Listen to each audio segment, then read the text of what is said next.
Today's book in the Thom Hartmann Book Club is Impeachment, A Citizen's Guide by Cass R. Sunstein. This is from Chapter 1, titled Majesty and Mystery.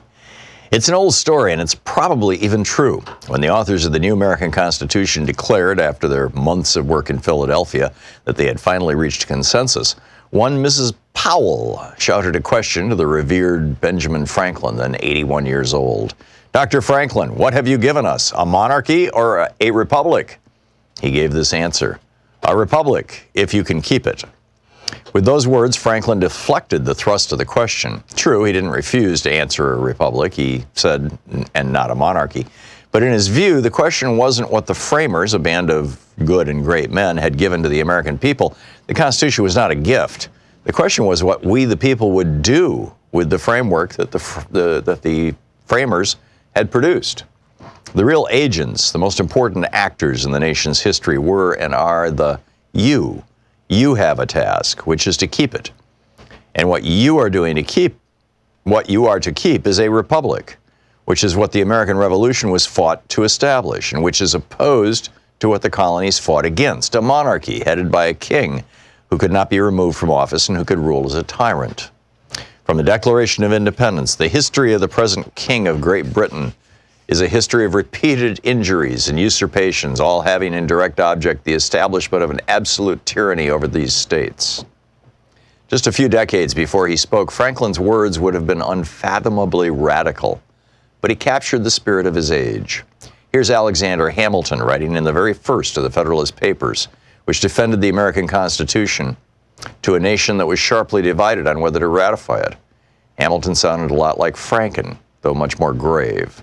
Quote, "It has been frequently remarked that it seems to have been reserved to the people of this country, by their conduct and example, to decide the important question, whether societies of men are really capable of, or not, of establishing good government from reflection and choice, or whether they are forever destined to depend for their political constitutions on accident and force. If there be any truth in that remark, the crisis at which we are arrived may with propriety be regarded as the era in which the decision is to be made, and a wrong election of the part we shall act may, in this view, deserve to be considered as the general misfortune of mankind." Franklin, Hamilton, and their colleagues thought a lot about impeachment. In their view, the power to impeach was central to the establishment of, quote, "good government from reflection and choice." Without the power to impeach, we the people would probably have refused to ratify the convention in the first place, the Constitution. Impeachment laid at the core of the founders' intricate and majestic efforts to balance the defining Republican commitments to liberty, equality, and self-rule with the belief in a strong, energetic national government. They achieved that balance with diverse features of the Constitution, including a 4-year term for the president, electoral control, the separation of powers, and a system of individual rights. It is ironic that impeachment, regarded in 1787 as an essential component of the balance, is now little understood by the people of this country. As Exhibit 1, consider the 1970 pronouncement by Gerald Ford, then a member of Congress and later President of the United States, that an impeachable offense, quote, "is whatever a majority of the House believes it to be at a given moment in history." As Exhibit 2, consider the 2017 claim by Nancy Pelosi, then the House Minority Leader and former Speaker of the House, that a president cannot be impeached unless he has broken the law. As you will see, both Ford and Pelosi got it fundamentally wrong. Their views make a mockery of the constitutional design. They are also anti-Republican, small r Republican. In American history, 3 presidents have been subject to serious impeachment proceedings: Andrew Johnson, Richard Nixon, and Bill Clinton. During the impeachment process against Nixon, I was in my late teens. In a way, the controversy was inspiring. We, the people, were rising up against a president who had apparently done awful things. But I liked Nixon, and I didn't much like the Democrats, and I was torn. Riveted by the national debates, I wondered, are people trying to impeach Nixon because they hate him and his policies, or because he actually did something terribly wrong? Like many millions of Americans, I also wondered, what is impeachment all about anyway? The very word was unfamiliar and seemed like a kind of relic, something from a bygone age. The nation and Nixon himself received an unforgettable civics lesson back then in the 1970s, but I'm not sure we got a full answer to either question. When I decided to go to law school a few years later, I can't say that I was motivated by the Nixon proceedings, but they certainly helped to inspire my interest in our constitutional system. Like many others in my law school class, I was certain that some courses would be focused on the intriguing questions raised by Nixon's resignation. Above all, what were the framers doing with that impeachment provision? What are high crimes and misdemeanors? But no class spent as much as a single minute on impeachment. It was as if the whole topic was irrelevant, part of history's dustbin, a tiny footnote to the real issues in constitutional law. Sure, we talked about the power of the president, about when he could make war, about what he could do on his own. Impeachment by Cass Sunstein. We have a new video up over at thomhartmann.com for people who are regular supporters of our program, and the essence of it is, you know, I use a couple of examples. There's hundreds of them out there. In one case, Alabama is preparing to execute a man who was not guilty of the crime that he committed with a relatively high level of certainty, but still they're gonna kill this guy, you know, an African American. And the other story out of New York State, where the police officers hogtied this guy, arms, elbows behind him, tied his legs together, and then threw him down a flight of stairs, mangled his face. He looked he was totally beaten. 12 hours later, he commits suicide in his cell. How is it possible that our prisons do this kind of stuff? Because the 13th Amendment says that slavery is still legal in the United States. You have no rights if you've been convicted of a crime. We need to amend the Constitution. Check it out at thomhartmann.com.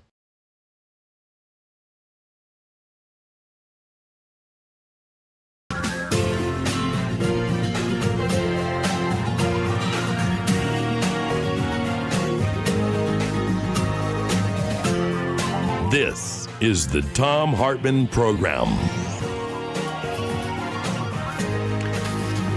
Well, greetings, my friends, patriots, lovers of democracy, truth, and justice, believers in peace, freedom, and the American way. Thom Hartmann here with you. Let's talk seriously about exactly what the options are for our country or any country when it comes to this coronavirus. Donald Trump has now said that if governors have their states shut down, he can force them to open. He just tweeted this. He said, for the purpose of creating conflict and confusion, some of the fake news media are saying that it's the governor's decision to open up the states, not the president of the United States. He said, let it be fully understood that this is incorrect. Right. So Trump says he can reopen the country.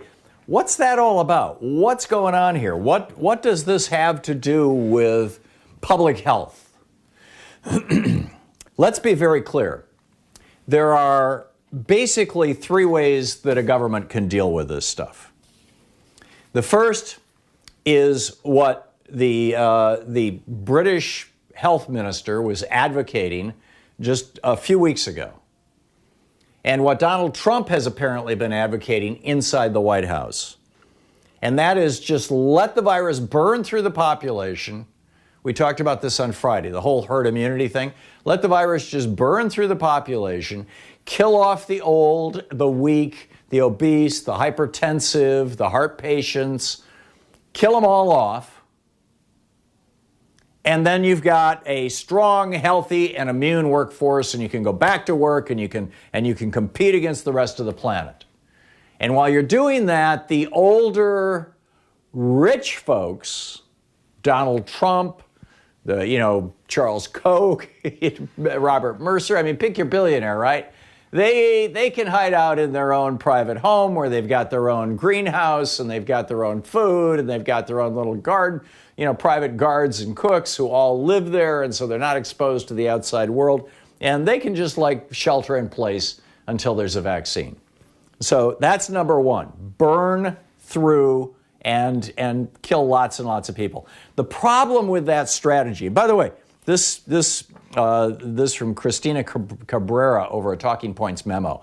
President Donald Trump reportedly has been privately suggesting an eyebrow-raising solution. Let the virus keep burning through America. Trump asked the White House Corona Task Force, he asked Anthony Fauci, This was in March, just a few weeks ago. He said, why don't we just let this wash over the country?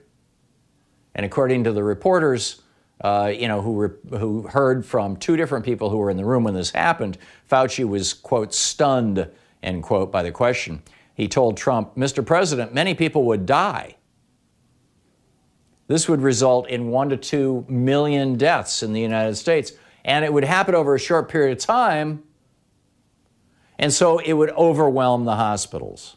Which brings us to strategy number 2, which is called mitigation, which is where we're at now in all but one of the states in the United States. Well, actually, we're not even all of the states, because you've still got 8 Republican-controlled states that are doing absolutely nothing. So they're in the let it burn through the country mode, right? The Republican-controlled states.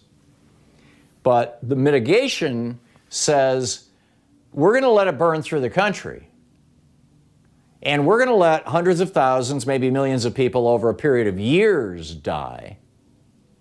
But we're going to release people out of quarantine in little dribs and drabs slowly so that we don't overwhelm our healthcare system.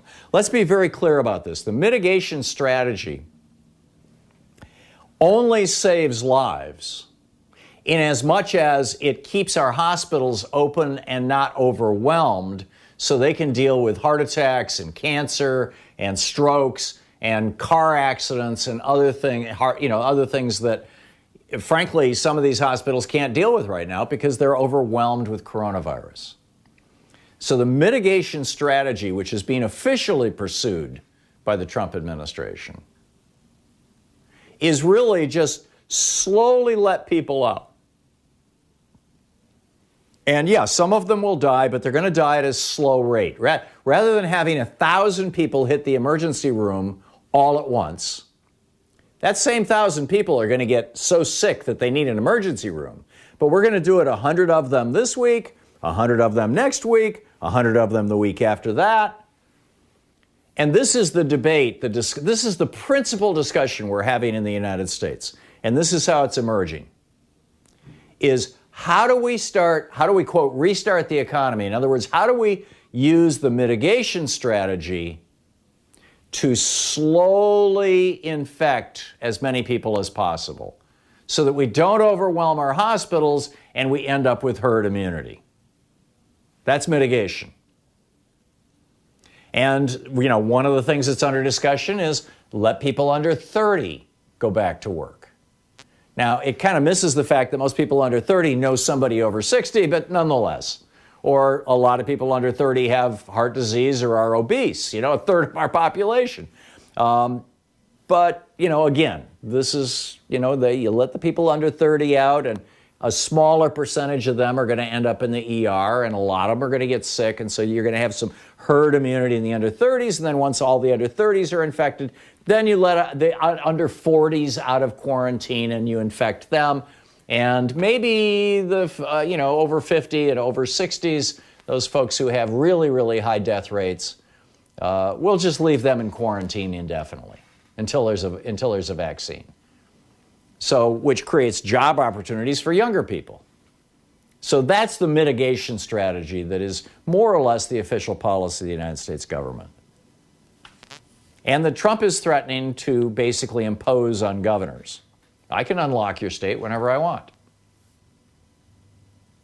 The third strategy, which Australia is debating right now, which South Korea put into place back in January, that Taiwan put into place back in January,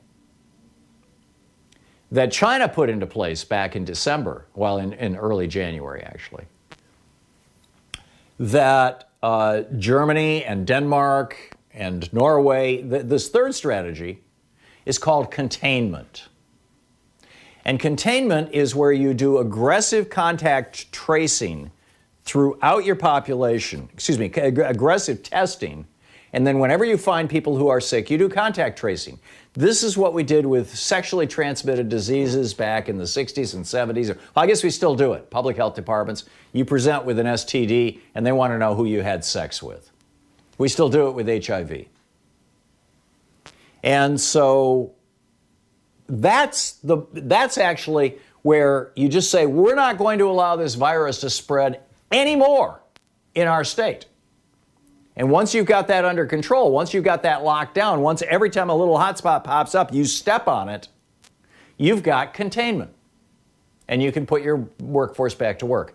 Now, Charlie Baker, the Republican governor of Massachusetts, has just put this into place. It's not going to take effect until the end of the week. He's trying to, quote, leverage public health students. He's creating a network. He's got over 1,000 people so far that they have essentially hired. These are contact tracers. They will work from their homes. You don't have to knock on somebody's door. You can call them on the phone or send them an email. But when somebody is diagnosed or somebody tests, see, he's trying to do 5,000 tests a day right now. In fact, on Friday they conducted 5,000 tests in Massachusetts. They're shooting for a much higher number than that eventually. But basically, they want to test everybody in Massachusetts, and then anytime somebody turns up positive, you ask them, okay, who have you been in contact with over the last month? Well, I went to the supermarket. Then you contact the supermarket. Who went shopping in the supermarket? Who are the checkout clerks? And you do that. Those are our three options. Let it burn through and create herd immunity. Let it slowly burn through and create herd immunity.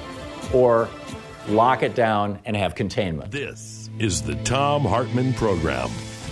And what I find most astonishing is the lock it down and have containment, like they're doing in Singapore right now, is never discussed in the American media. Most people don't realize that there are these three options.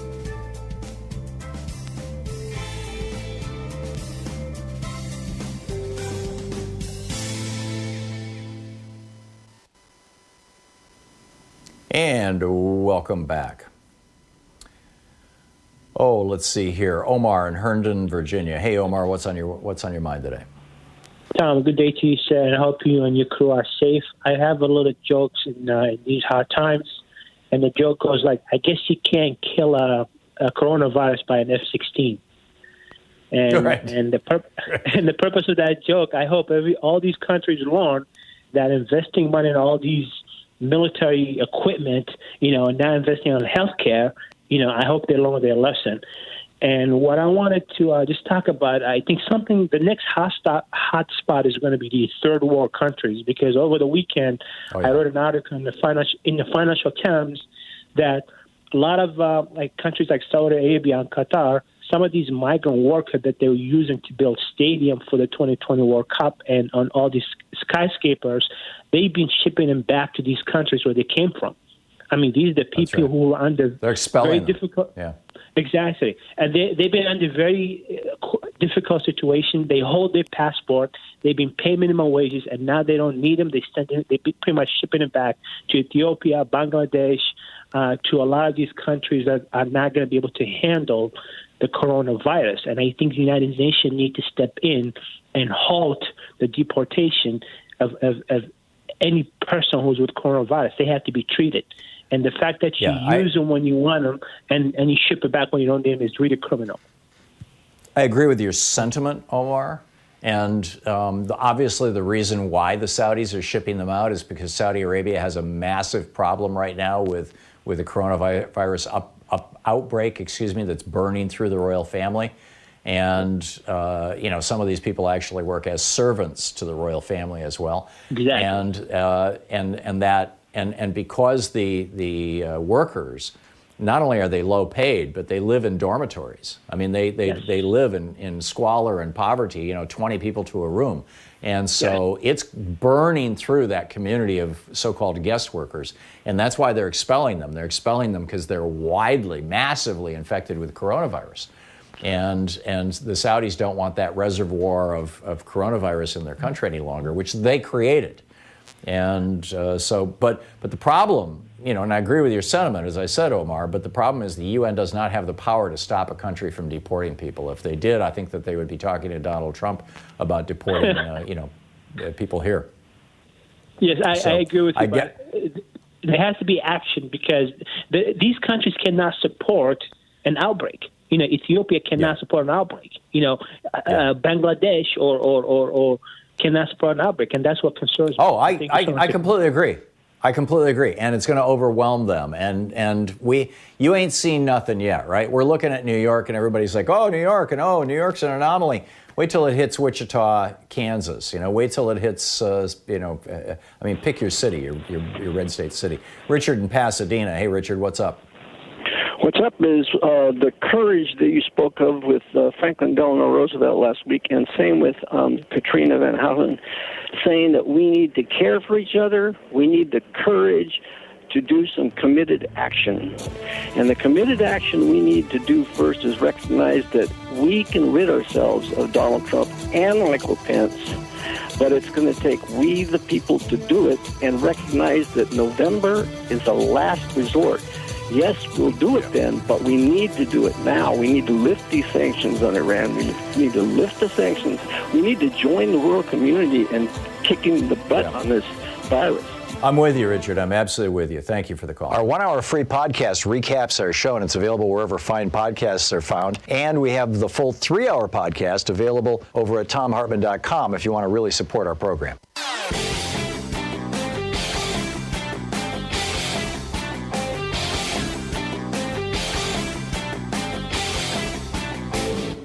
So in our latest video for supporters of our program over at thomhartmann.com, you'll find a riff about a fellow named Errol Graham. He's a 57-year-old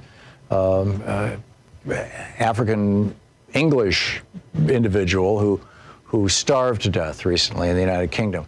The neoliberal Thatcher policies are apparently echoing through the British system now in a rather substantial way, the same way that Reaganomics is echoing through the American system, and we've got tens of thousands of Americans who die every year because they lack health care or they can't afford copays and things. And we have literally millions of children in America who are malnourished or even go to bed hungry every night.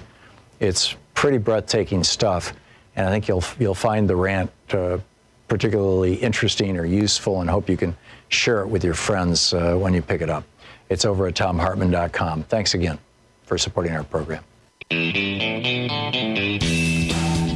Welcome back. Thom Hartmann here with you. So this morning, Governor Cuomo was speaking about how, moving forward, we've got to figure out a way to get out of this, but really we can't do anything until there's a vaccine.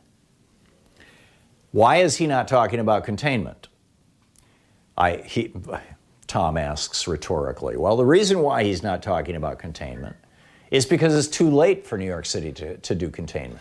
There's too many people infected. It's certainly too late for downstate New York to talk about containment. Upstate New York, probably they would have no problem talking about containment. But downstate New York, no chance, number one. Number two, for containment to work, and this is where, Charlie Baker, the Republican governor of Massachusetts, is taking a huge chance here, in part because, the virus does not respect state borders. And you can't lock down a state, and there aren't, state patrols at the borders. But Charlie Baker is trying to get enough test kits to do enough testing, and he's enlisted this group of 1,000 public college health students to try to do contact tracing and try to contain this thing, so that you might end up with cities in Massachusetts where there's literally no coronavirus. And they can go back to normal until somebody shows up who's sick. Now, that's going to be tough. And it may require China-like draconian measures where they literally, if somebody violates the order, they drag them off. Which probably should have been done for weeks with some of these, right-wing churches that refuse to preach the teachings of Jesus and instead are preaching the teachings of Trump. But in any case, that's what it's going to take if we're going to do containment. And there's large parts of the United States where containment would still be possible. You could probably do containment right now in Kansas and in Wyoming, and it's like any place you don't have a major outbreak already. Now, here's the problem. There are, right now when you look at New Orleans and you say, oh my God, there's a major outbreak in New Orleans, they've overwhelmed the hospitals, it's a total mess. Well, that major outbreak reflects exposures that had happened 3 and 4 weeks ago. Well, between 2 and 4 weeks ago. You got basically 2 weeks from the time you're exposed until the time you're sick. And then you got basically a week from the time you get sick until you get so sick you need to go to the hospital. So that's 3 weeks. And then from the time you go to the hospital until the time you become, either get out of the hospital or become a death statistic, that's another week or 2. So the entire process is like 3 to 5 weeks. So what we're looking at in New Orleans right now, what we're looking at in New York City right now is not what happened last week or the week before. It's what happened 3, 4, 5 weeks ago. So if we're going to try and do containment in the United States, and we're going to base it on, okay, we've got a place where the coronavirus hasn't really exploded yet, all we know is that it hasn't really exploded yet 3 weeks ago. But what's happened in the meantime? I mean, keep in mind, in New York, it was a birthday party and a religious event. In New Orleans, it was Mardi Gras. In Florida, it'll be spring break. So it's a matter of tracking it down. Now, all of this comes in the context of this incredible New York Times report that was published over the weekend that blow by blow by blow details all the times, literally going back to November of last year, and then December of last year, and then January of this year, and then February of this year, and then March of this year, when Donald Trump was warned, when they begged with him, when they pleaded with him, when a bunch of scientists, operating under, this email chain that they called Red Dawn, reference to the old Tom Clancy movie with Patrick Swayze and Charlie Sheen in it. It's just amazing. They were laying all this stuff out. By the way, just on the lighter note, I tweeted out yesterday, Louise is making quarantinis. Put a bit of marijuana in the oven at 240 degrees for 20 minutes. It's called carbolizing. It activates the THC. Then stir it into a pint of gin. Let sit for 4 days, then strain and pour a shot or two into a glass with a touch of vermouth. Also the Quarantonic. Add gin to that organic tonic. And so I posted this on Twitter, and it's so funny. Marianne Williamson tweeted back, "Can I come to your house?" And a whole bunch of people. It's one of the things that has gotten the most tweets of anything I've done in a while. And last week, I wrote a note on I've got some note cards that have my name on them, and it says, "Dear postal person, thanks so much for showing up in these difficult times. You are appreciated." And I signed it Tom and Louise. And my mailman wrote, "You're welcome, Mailman Don," on it. And I put it in the outgoing mailbox. He put it in my box on Saturday. So good on you, Don. And, I want to get into, as we continue through the program, we'll get into it in the next hour and the hour after that. We've got a lot scheduled for today's show. But I want to get into Trump's war on the post office. And, there's just so much going on. But we'll pick up your calls after the break. This is our national You're support listening group. to the Thom Hartmann Program. Call 202-808-9925. How are you making it through, by the way, as a question? I mean, we're making quarantinis. Pretty good, by the way. We'll be back.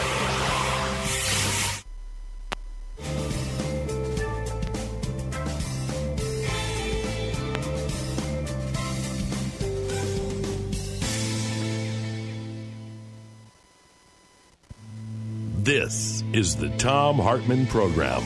Our book today in the Thom Hartmann Book Club is ADHD, A Hunter in a Farmer's World. Our book today is My Life in the Black Party. The title is just another N-word, and it's by Field Marshal Don Cox, his life in the Black Panther Party. This is from Chapter 5, page 47. The chapter is titled, Use What You Got to Get What You Need. Before we entered into a direct relationship with the Panthers, our group had wanted to prove our worthiness by our actions. Since that was no longer in question, contact was made and a rendezvous fixed to meet at Huey's Pad on Telegraph Avenue in Oakland. I don't remember much about that first gathering, other than meeting David Hilliard, the Panther Party's chief of staff, for the first time. The only thing that stands out in my memory is a question from Huey as we were sipping coffee. He asked if I didn't think it better to be properly equipped before going into action. He suggested it was best to first rip off the necessary funds to get everything we needed in advance of launching a major effort. I had practically memorized his essay, The Correct Handling of a Revolution, in which he spoke of teaching by example. And so I blurted out the first thing that came to mind, which was, use what you got to get what you need. After a long, hot summer of 1967, with the rebellions in Newark, Detroit, and elsewhere, we felt that our preparations had, at least, put us on the same level as the rest of the country, and that the revolution would not pass us by. Our San Francisco group started attending and participating in any and all functions relevant to black people. And we tried to let everyone in our area, and we tried to get to know everyone in our area associated with the struggle. We also continued our community meetings. News of the death of Che Guevara in October of that year had us walking around in a stupor for a while, and although that came as a severe blow to the international struggle for freedom and justice of all people, we were proud to be among those who had responded to his battle cry and had picked up the fallen arms. Huey asked if we would conduct a meeting on Hunter's Point for him. He was supposed to go, but something had come up and he couldn't make it. We were honored that he thought enough of us to ask, and we were more than enthusiastic to do whatever he wanted. It was at that meeting that we had a new, surprising experience. We met our first resistance in the form of Adam Rogers. He was supposed to have been the biggest, baddest N-word on Hunter's Point, but when we encountered him, he came across like an Uncle Tom. He seemed to be impressed with our firearms demonstration, but he was violently against the idea of black people arming themselves for self-defense. He was convinced that would increase repression, even though history proved him wrong. When we examine the history of repression of black people, the only time there was significant decline in police violence and murders perpetrated against blacks was precisely the period when blacks were organized and had access to guns. Given the wave of terror and violence against blacks that continues to sweep the country, I truly believe there is a lesson to be learned from that fact. Rogers was one of the wounded in the Hunters Point Rebellion of the year before, and a photograph of him had been used by the news media to illustrate articles on the riots that broke out following the killing of a black teenager by police that September. Because of that, we were even more surprised by his reaction. It was not until later that we discovered that the administration of San Francisco Mayor Joseph Alito had sent in money after the rebellion and had bought off the so-called bad N-words. The same technique was used from coast to coast. Despite Rogers, most everyone seemed to like what we had to say and really related to the firearms demonstration. Several people wanted to take courses in handling weapons, and so I fixed a rendezvous for the following Saturday at the parking lot of the abandoned shopping center right on top of Hunters Point. The next day I arrived at the point at 7 in the morning in order to get set up before people began to gather. There wasn't going to be any target practice, but I would be firing a few shots in the air by way of demonstration. I knew that would pose no problem as far as the police were concerned. Due to their racism, whenever they heard shots on the point, they generally looked the other way. Once, during a dispute between two gangs, shooting broke out, and instead of police coming in to break it up, they sealed off the area and let them shoot it out. The gun battle lasted 24 hours, and the police didn't return until the next day. At around 8 o'clock, I saw David Hilliard's car driving up, which I found surprising because we had only seen each other a couple of times before. As the car approached, I recognized Emory Douglas and George Murray. Everyone had strange looks on their faces that made it clear that something was wrong. Damn. Huey had been shot and captured. He had shown up at David's wounded and bleeding heavily. There was real concern for his life, so David drove him to the hospital and left him on the steps, then drove straight to San Francisco to find me. He said Huey had asked him to ask me to help out in the aftermath, specifically dealing with the passenger who had been in Huey's car at the time of the shootout, with Officer John Frey of the Oakland Police, who'd been killed. There was also the problem of the guns Huey had stockpiled. I'll never understand why David didn't just bring the guns with him, but he hadn't, and I was obliged to go back into the area, get everything, and get back out safely. That might sound easy, but the shootout had occurred less than 3 hours before, and there was one policeman dead and one seriously wounded, so it was hot over in Oakland, to say the least. There was no time to go by the house and unload the guns I had on hand for the training, so I followed David back to Oakland with a trunk full of weapons. David took me into the backyard of a house that had a lot of weeds and a stack of old lumber in which he had stashed the gun. In his state of excitement, he couldn't remember exactly where the pistol was, and while we were looking, an elderly black woman came out of the house next door and asked what we were doing. David kept searching and didn't look up. She then said, "If you don't come out of there, I'm going to call the police." I began to panic and told David to say something to the woman. When he rose up, she recognized him and calmed down. This was David's house, and she was his neighbor. On the one hand, I was relieved, but on the other, if the police were looking for the passenger who'd been with Huey, it was certain they wouldn't miss David's house, as both were known Panthers. Finally, he found the gun, and it continues from there.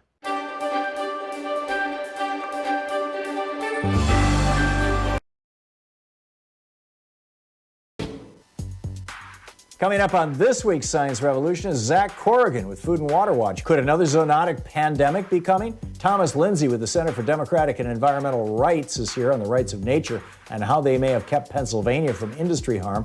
And Friends of the Earth, Lucas Ross is dropping by on the big oil bailout and how fracking could be next. Plus, Arthur West with the Washington League for Increased Transparency and Ethics is suing Fox So-Called News for endangering Americans by calling the coronavirus a hoax. Can he win? The Science Revolution is available wherever you find your favorite podcasts.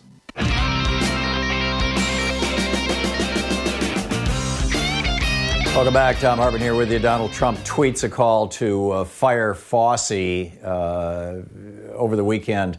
Well, it was on Jake Tapper's show yesterday morning on CNN. He basically pinned down Fauci and said, if we had started doing testing earlier, if we had put some of these shelter-in-place orders into place earlier, would it have saved lives? And Fauci says, obviously it would have. And so Trump wants to fire him. By the way, I gave you the recipe for quarantinis. You can also, once you've infused the gin or vodka or whatever your favorite booze is, with gin, you can also make a quarantonic, which is actually our favorite rather than quarantini. I just like the word quarantini. Which is where you take your pot-infused gin and add it to a little bit of organic tonic water. A fine thing to do. So anyway, let's pick up your phone calls here. Lamont in Indianapolis. Hey, Lamont, what's on your mind today? Hey, Tom, how you doing? Good. What's up? Well, I want to piggyback on what you're saying. I'm a big geek, and I watch X-Men, and I don't know if you follow it, but they have a villain by the name of Apocalypse, and he feels that, the mutant race is more superior than the regular humans. And he has this saying, the survival of the fittest. And I just feel like that's the way Donald Trump and the rich Republicans are thinking. That whoever makes it out of this in the end, oh, good luck to you. Well, we're all right. And their policies and his thinking of this whole, it doesn't seem like he's just even worried about the little people. Yeah, it's called social Darwinism and goes back hundreds of years. It was used to justify white supremacy and still is, but it was, one of the principal justifications, for slavery and things like that. This whole idea that there is a superior race. I mean, this was Hitler's whole shtick, right? And that some people are superior to other people, and therefore the other people, just should die off because they're inferior. And letting it. Go ahead, Lamont. I mean, just listen to what Bill O'Reilly said. That's kind of like what his thinking was. What did he say? Well, when he said he was on Sean Hannity radio show last week, and he said a lot of these people that are dying were basically had something else going on with them, or pretty much in their twilight years anyway. So, no loss. Right. It's out there. Yeah, they were going to die anyway, right? People who have high blood pressure, people who have diabetes, people who are obese, people who are old, they're going to die anyway. And yeah, they're going to, old people, you can't escape death. People who have these so-called pre-existing conditions or chronic health problems, they're going to die younger. But that doesn't mean that we should put them out to pasture tomorrow. This is just nuts. But it is. This is, Lamont, you have absolutely put your finger on it. This is the survival of the fittest. And typically it is preached by people who believe themselves to be among the fittest. And, as Dr. Fauci said when Trump proposed this, he said, but people will die. And, I don't think that Trump really much gives a rat's ass about whether people die or not. Lamont, thank you for that. That was brilliant. Mary in Las Vegas. Hey, Mary, what's up? Hey, Tom. Thank you for keeping me sane and informed. I'd like to add someone else to the list who probably alerted Trump to the virus. And could it be Moscow Mitch's wife? I mean, her family lives in China. She must have had some inkling as to what was going on early on. I'm guessing, yeah, Elaine Chao is her name, and she's the Secretary of Transportation, and her father and mother own a massive shipping company that ships stuff all over the world, but they're based in Taiwan. She's Taiwanese, not Chinese. I mean, ethnically it's very similar or the same, but Taiwan is a very different country. It's a democratic republic. And but I'm guessing that, yeah, sure, she knew about it. But the fact of the matter is, Mary, that Donald Trump was being warned, and as well as the administration, but now the New York Times has the receipts. Donald Trump himself was warned back in November, December, January, February, and March of exactly what was going on. And Donald Trump just said, we'll do herd immunity. We'll survival of the fittest. That's our plan. Mary, thank you for the call. Dave in Federal Way, Washington. Hey, Dave, what's up? Hey, not too much, Tom. Hey, I just wanted to say, as far as this herd immunity goes, this is a deep topic, all right? But I think it's a legitimate conversation. But I just want to go back real quick to, this Dunning-Kruger effect. And I know a lot of people have commented on it. You yourself have commented on it. But I just want to capture one thing real quick. Jefferson, who guest hosts for you every now and again, he made this comment one time. Jefferson Smith, he said sortition. Now, I did not know I never heard the word sortition before, okay? So the first thing I thought defensively is Jefferson's made this word up. I don't know it, so it must be made up. Now, does that mean I have Dunning-Kruger? No, not really. Even though that's awkward and unfortunate, and I learned that I'm not as smart as I think, all right, that is a normal reaction. Donald Trump, if he is in fact suffering from Dunning-Kruger, when he hears a word, or when a word is said that he does not know, he does not hear it. All right, he does not hear it, and then or he just makes up some definite. Donald Trump would say, "Well, that's what they do in the post office when they sort your mail," and he would just assert it with absolute confidence. Yes, and let's say someone's close to Donald Trump, or someone's close to a person with Dunning-Kruger, and they try to baby talk them, which I think is what Ivanka might actually be doing.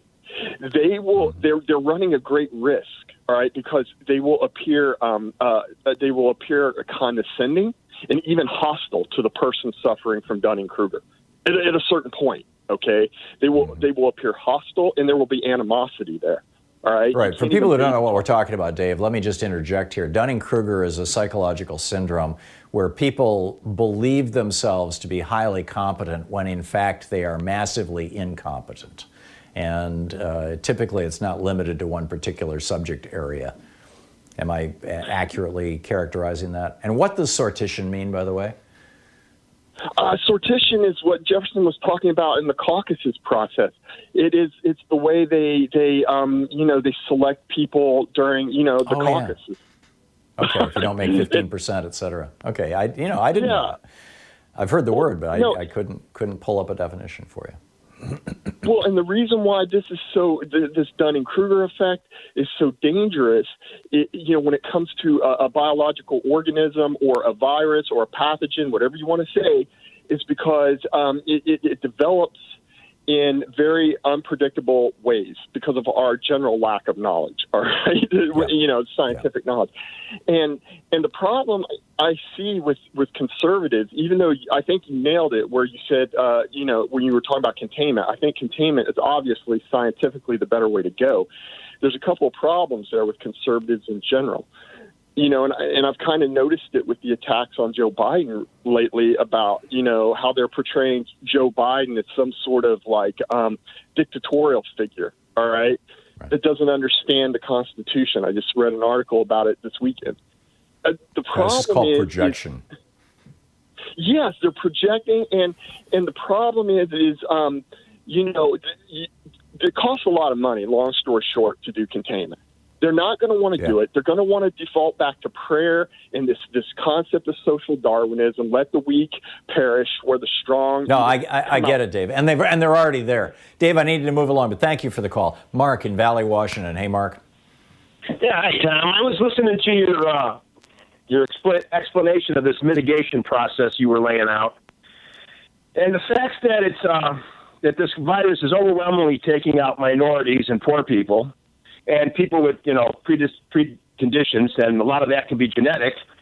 It kind of sounds to me like the rich got together in the Western countries and devised a little Nazi superior race program. You could argue that a dimension of this is essentially eugenics. Yeah. Yeah, that's kind of what I was thinking, because they know who it's going to take out. They've probably already had bean counters, actuaries figure out percentage-wise, how many of each group will die. Oh, I can see them sitting around going, okay, who's the most expensive group of Americans to sustain? Old people. They get sick, they get expensive illnesses. Most, in fact, I've seen statistics, I'm sorry, I don't remember the exact percentage, but some overwhelming percentage of your lifetime healthcare expenses are spent in the last 10 years of life. So let's blow off those people. Who's the second most expensive group of people to keep alive in America? People who have, who are seriously obese, people who have, significantly high blood pressure, people who are suffering from diabetes, whether it's type 1 or type 2. Those are the principal. There's others as well, people who are undergoing cancer treatment, chemotherapy, things like that. These groups, that 4 categories, and I'm sure there's more, but those 4 categories probably represent a disproportionate share of our total healthcare spending in the United States. So if you can kill off the old people quickly, and you can kill off the, quote, weak people quickly, then not only do you have the strong, healthy people left, but you also have eliminated, probably 20, 30, 40% of your national healthcare expense. So, yeah, Mark, it makes perfect sense. Maybe we should call it eugenics. You're listening to Thom Hartmann. Visit thomhartmann.com for audio and video archives. Instead of mitigation, it's a giant eugenics experiment. Except, frankly, that would require Trump to be smart enough to think of this. Although Stephen Miller wouldn't put it past him.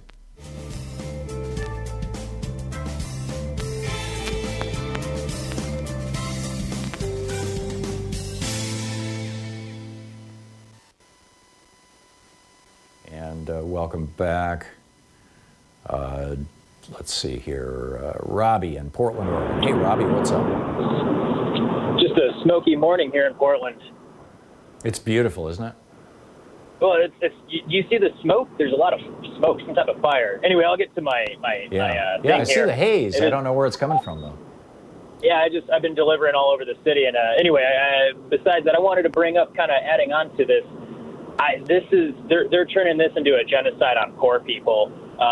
And it's happening very quickly because, 2 months ago, this was tearing through rich people, the elite, Prince Charles, I believe. They don't grocery shop down here. Now it's starting to hit the poverty, and now we're hitting, it's unproportionately killing African Americans.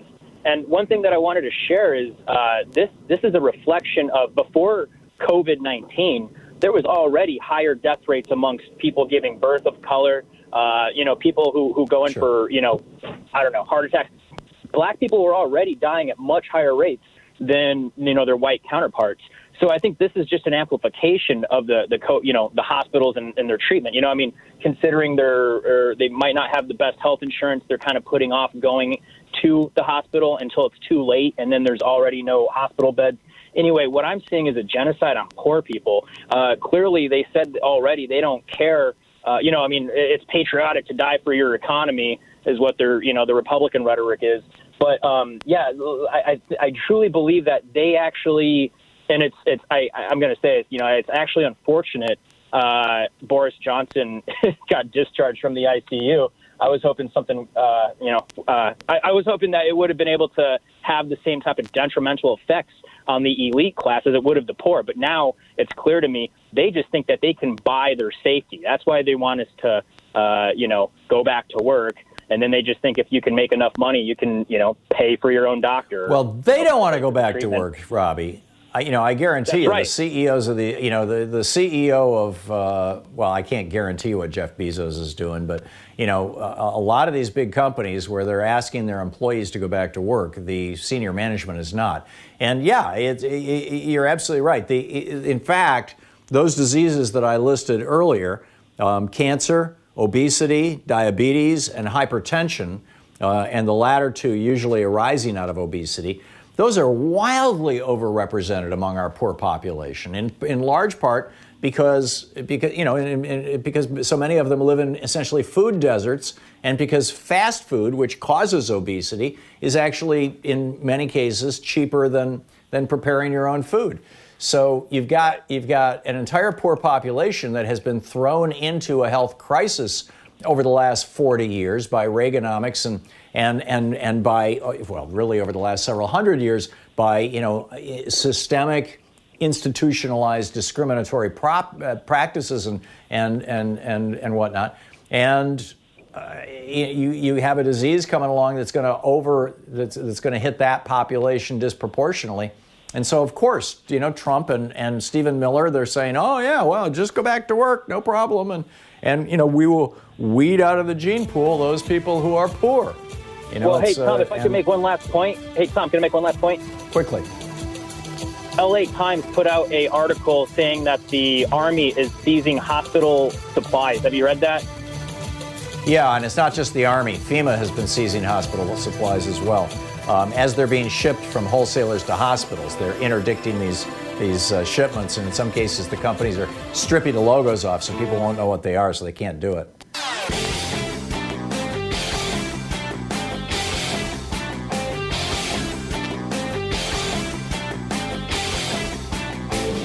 Did you know that Ronald Reagan committed treason to become president in 1980, and George Herbert Walker Bush was in on it, and he avoided being prosecuted for this in 1992 with a little help from Bill Barr? It's on page 116 of my book, The Hidden History of the Supreme Court and the Betrayal of America. Welcome back. Thom Hartmann here with you. Mike in Columbus, Ohio. Hey, Mike, your thoughts? Hey, Tom. Well, I think the whole eugenics thing is real plausible, but I think their math could be way off.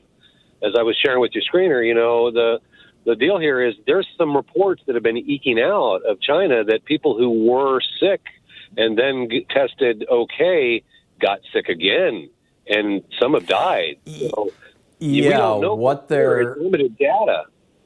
But right. So far, actually, the big study on that is not out of China; it's out of South Korea, and it was 81 people, as I recall. And it wasn't that they got sick again; it was that they were testing positive again. And one of the problems that we have with these tests is that the virus doesn't show up just in your normal nose. Or in your mouth, although there was a piece in the British Medical Journal over the weekend saying that because the coronavirus typically first anchors itself to the back of the throat, where there's a lot of angiotensin receptors, which is the point on the cell where the virus enters the cell, that we should be able to just swab throats. Nobody's been doing that. Instead, what they're trying to do is what's called a nasal pharyngeal swab, which means basically you're going into the sinus. So you've got to shove that swab not into the nose, but beyond the nose, up into the skull, into the holes that are our sinuses, and get a sample from inside there. And that's extremely painful. That's why you can't do it to yourself. You will always jerk back and away from it, and therefore they're getting, some of the reports, some of the studies I've seen suggest that as many as 30% of these tests are false negatives. But they're suspecting that probably 3/4 or more of those false negatives are not because the test produced a false negative, but rather because the person collecting the sample didn't shove the swab far enough up the person's nose because they were afraid of injuring them, or the person was protesting, or the person jerked away. But, if it turns out that this virus can hang out, can lurk for a while, and then, re-flare the way that Lyme disease does, for example, or hepatitis C can do this also, then we've got a whole nother level of problem. You are absolutely right, Mike. Mike, thanks a lot for the call. Anthony in Detroit. Hey, Anthony, what's on your mind?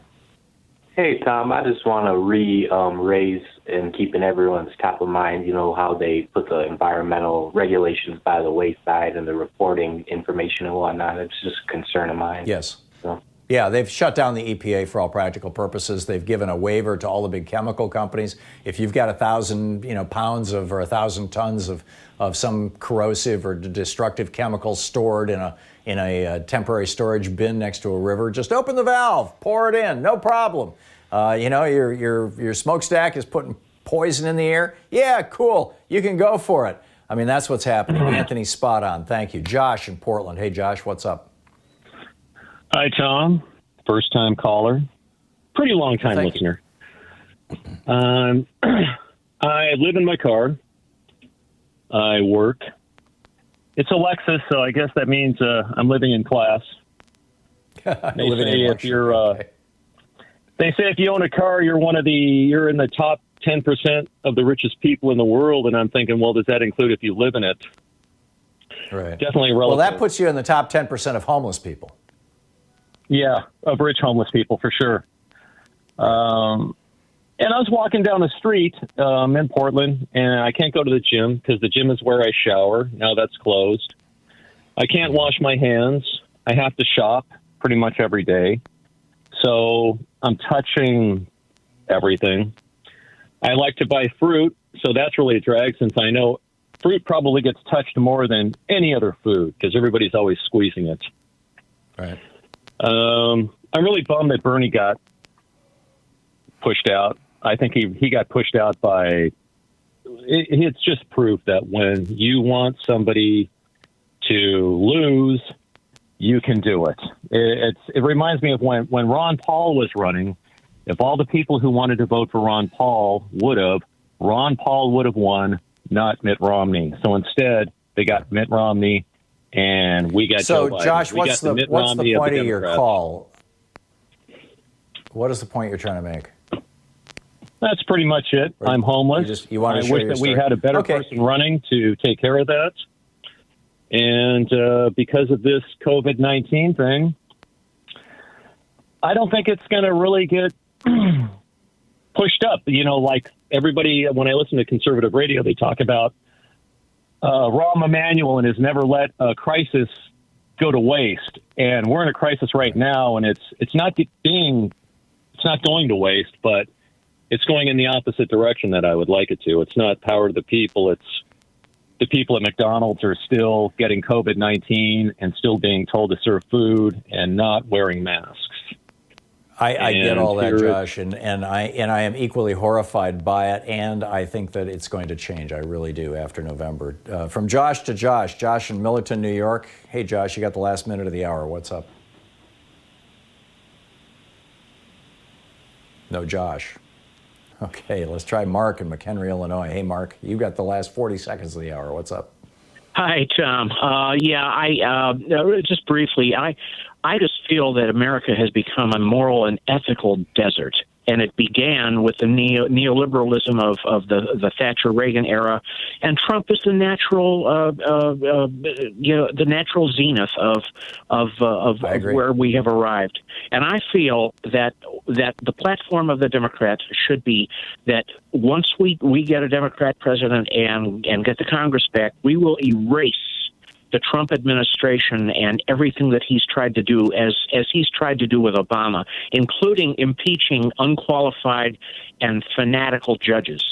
And I would take this all the way back to Reagan. We need to roll back the Reagan tax cuts. We need to go back to a 74% top income tax rate and a 33% rate for corporations.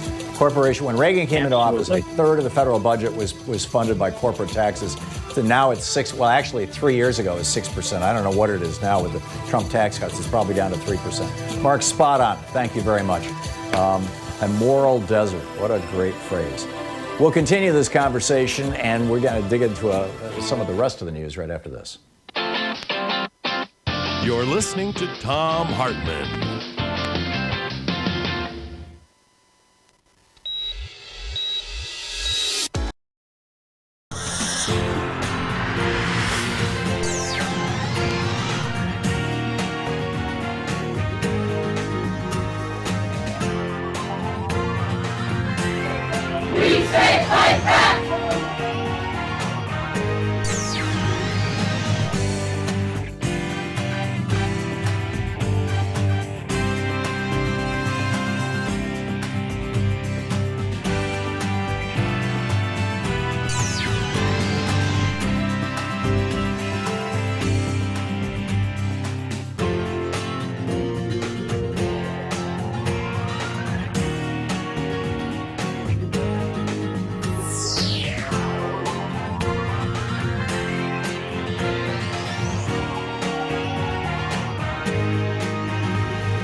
Our book today in the Thom Hartmann Book Club is Stop Being Reasonable, How We Really Change Our Minds by Eleanor Gordon Smith.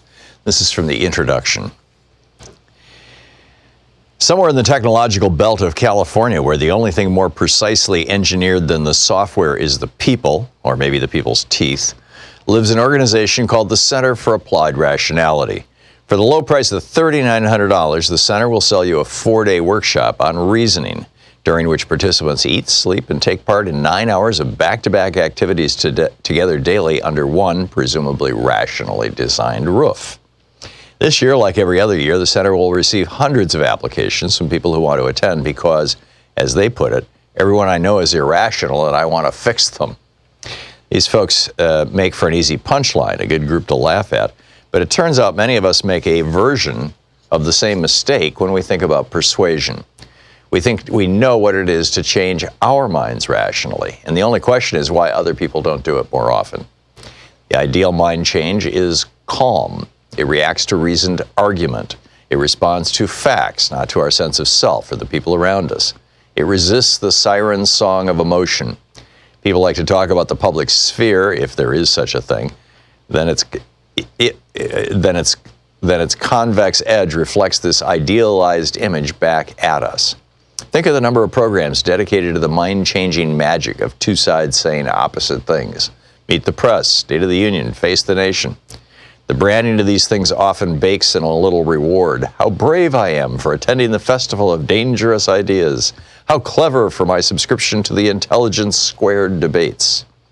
The proper way to reason, at least according to our present ideal, is to discard ego and emotion and step into a kind of disinfected argumentative operating theater where the sealed air conditioning vents stop any everyday fluff from floating down and infecting the sterilized truth. Years ago, I used to share this view. I'll tell you why, even though it will rightly want to make you take my lunch money.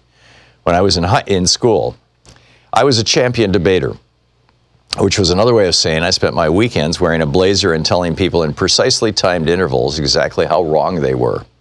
My teammates and I constructed arguments for 20 hours a week, putting premises in the crosshairs with the unblinking accuracy of people whose whole egos were on the line. We weren't bad either. Eventually, we made it to the World Championships in Qatar, where we wore blazers embroidered with the Australian coat of arms in gold and competed in what looked, in hindsight, like a scene in an apocalypse movie just before the purge begins.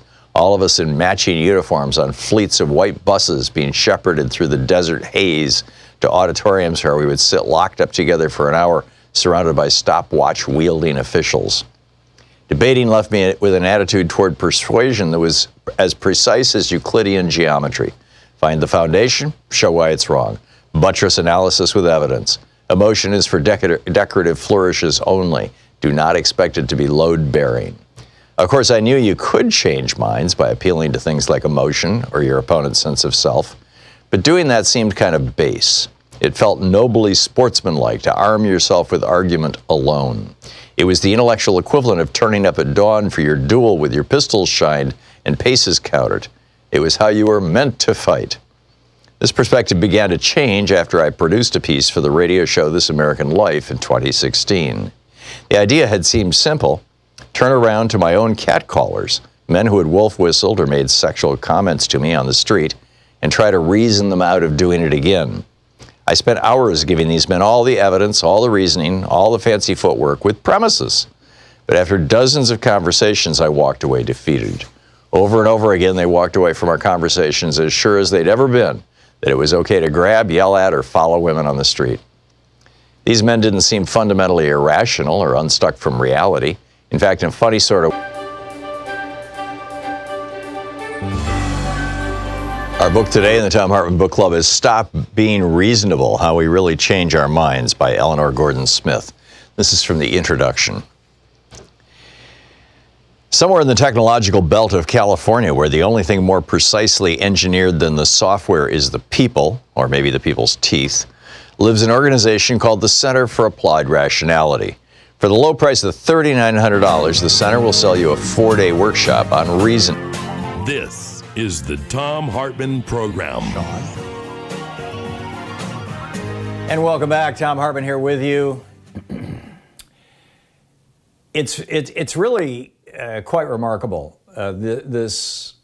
These three options. They're actually having a conversation about this now in Australia, and in fact, there was let me see if I can find it here. There was an article published over the weekend in one of the Australian papers that specifically talked about here it is. It's titled "The Three Major Things." Oh no, that's not it. I'm sorry. But anyway, it basically said, okay, Australia, we've got to make a choice. They're having this conversation in Australia right now because they have succeeded, by and large, in Australia in locking the country down early, identifying where the virus was. You recall when Tom Hanks and his wife were in Australia on their I don't know if they were on vacation or on their way to shoot on location. But when they got there, they were sick, and they walked into one of these walk-in clinics that are all over the country. I have used them. I had food poisoning there back in 2001, and just walked into one of these clinics, and oh yeah, sure, and they tested me, and they said, oh yeah, you've got Giardia. It's a little parasite that's in the water here in Sydney, and here's something or other. Here's a drug that'll kill it, and it cost me $20, the whole thing, and that was because I wasn't Australian. So I had to pay the price. But in any case, they've got widespread testing available. It's easily available in Australia. And so they've kind of nailed this down. But when you think about it, these three options, number one, just let it burn through the population. This is like, what they're doing in Turkmenistan. Yes, let's have soccer tournaments. And they don't have ventilators for their hospital. So, somebody gets sick enough that they can't breathe, they just let them die. It's the end of their life. Right? And it's brutal, but it perfectly comports with a dictator's view of how these things should be done. I'm thinking that Jair Bolsonaro, the president of Brazil, who to this day is saying, in fact, over the weekend, he was out shaking hands with people. I think he's looking at Boris Johnson and going, I'm a pretty healthy guy. I'll get it and I'll survive. I'll be on the other side. Odds are pretty good. Only 1 or 2 or 3% of people die. I probably won't be among them, although, he's in his late 50s, I think. So, his probability of dying goes up to 5 or 6%. But hey, he's a gambling guy. So the cheapest way that a country can deal with this, and some countries are going to have to do this. There was a report this morning that Ebola is reemerging in the Democratic Republic of Congo, DRC. And that it's reemerging because they're trying to shut the country down to contain the coronavirus. And so food isn't being transported to remote regions, so people are going back to bushmeat, and which is bringing Ebola back into the population. Well, the simple fact of the matter is that the DRC hasn't had a functional government for decades because they're in the middle of a civil war, essentially.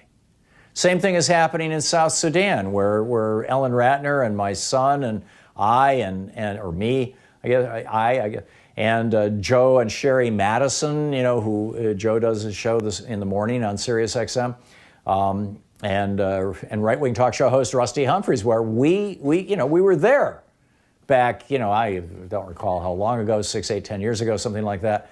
And we were there as they were burning villages just 40, 50 miles, maybe even 15 miles from us in Darfur. We were in this refugee camp in the middle of nowhere. Well, right now, the coronavirus is burning through South Sudan. And what are they doing? Salva Kiir, the president of the country, who I spent several hours with, amazing guy, and a very brutal man. He's just like, well, people are going to die. So some countries don't have any choice. For other countries, and this is Donald Trump's sales pitch inside the White House, apparently on multiple occasions, he's simply saying, why don't we just do that here? Just let it burn through the population. That's the cheapest way for a government to deal with this crisis, especially if you don't do ventilation, if you don't do heroic efforts to save people in hospitals. Just stick them in a hotel someplace, and either their lungs will fill up and they'll die, or they won't and they'll recover. Most people recover. So, number one. Number two, And see, in my rant about this the first hour, I didn't put a dollar sign attached to this, but I think that, we need to consider this. How, again, how is Trump thinking? And of course, he's squealing about he wants to get America back to work. He wants to make America open back up on May 1st. What he's really saying is he wants the Trump hotels and the Trump golf courses to open on May 1st. You just have to understand, Donald Trump doesn't do anything unless it helps Donald Trump. Period, full stop. The guy's a sociopath. So anyway, number one, let it burn through. Number two, mitigation, which is let it burn through the population, but slow down the rate of burn, which is what they're having to do in New York City because it's gone way beyond the point where it could be contained. There's just too many people who've been infected. And that way your hospital system is left intact. In New York, it got badly bruised. But here in Oregon, for example, Kate Brown, our governor, put into effect weeks ago shelter in place. And they've been very vigorous about enforcing it here. And the result of that is that, I think we had 70 or 80 new cases yesterday and 2 or 3 new deaths. I get the report from the Oregon Department of Health every day. And basically, and I think we had 20 or 30 new cases here in Multnomah County, which is where Portland is. The biggest hit in Oregon has been in the old folks' homes. It's, half our deaths have been senior citizens who were in these residential facilities. And that's happening all over the country. But basically, this is a mitigation strategy that Kate Brown has been doing here in Oregon that borders on containment. And if we had widespread testing available, and we don't, because for 3 months, Donald Trump went golfing and held rallies instead of, telling the country to get ready and ordering, through the Defense Production Act, ordering pharmaceutical companies to start manufacturing test kits. But if we had widespread test kits, and here in Oregon, we've been having a hell of a time getting them. If we had widespread test kits, then a state like Oregon could shift from mitigation to containment. Where, like South Korea has done, like Taiwan has done, like Japan, well, Japan didn't quite do that. They were more in mitigation. Like China at least says they've done. And that's a strategy that's the most expensive. So do you expect that a state like Mississippi is going to do that? Is the governor going to say, oh yeah, sure, let's spend some more government money? It kind of flies in the face of libertarianism. It's most expensive because, number one, you got to pay for all those test kits and you got to test people regularly and repeatedly. Healthcare workers should be tested every single day, for example. People who are in direct contact with the public all the time, people working in supermarkets, people who are Uber drivers and cab drivers, people who are bus drivers, people who are, pick your person who has high levels of contact with the public. They literally should be tested every day. These tests should cost 20 cents a piece.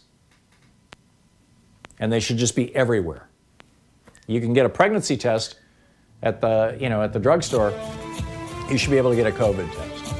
But that's the most expensive because government has to pay for all those tests. And then once people test positive, the government has to have an infrastructure to go out and find the people who might have been exposed to the person who just tested positive. And like I said, Charlie Baker, the Republican governor of Massachusetts, is making Massachusetts the first state to do this. Let's see if anybody follows. This is the Thom Hartmann Program. But it all depends on testing. And again, Donald Trump so screwed the entire country by screwing around for 3 months with his rallies and his golf.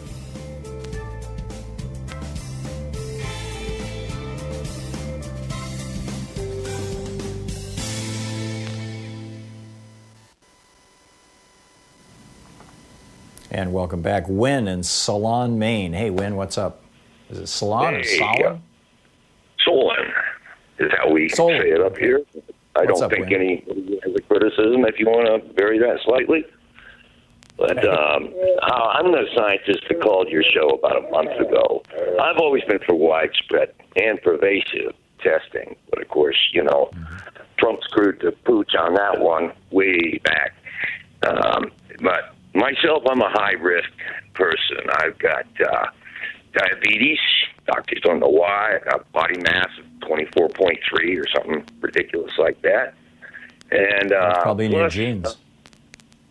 No, none of my genetics. Not my genetics. Huh? But I'm over 65, and I'm also allergic to antibiotics. So basically, you open this country up, I'm dead. I get it. I am dead.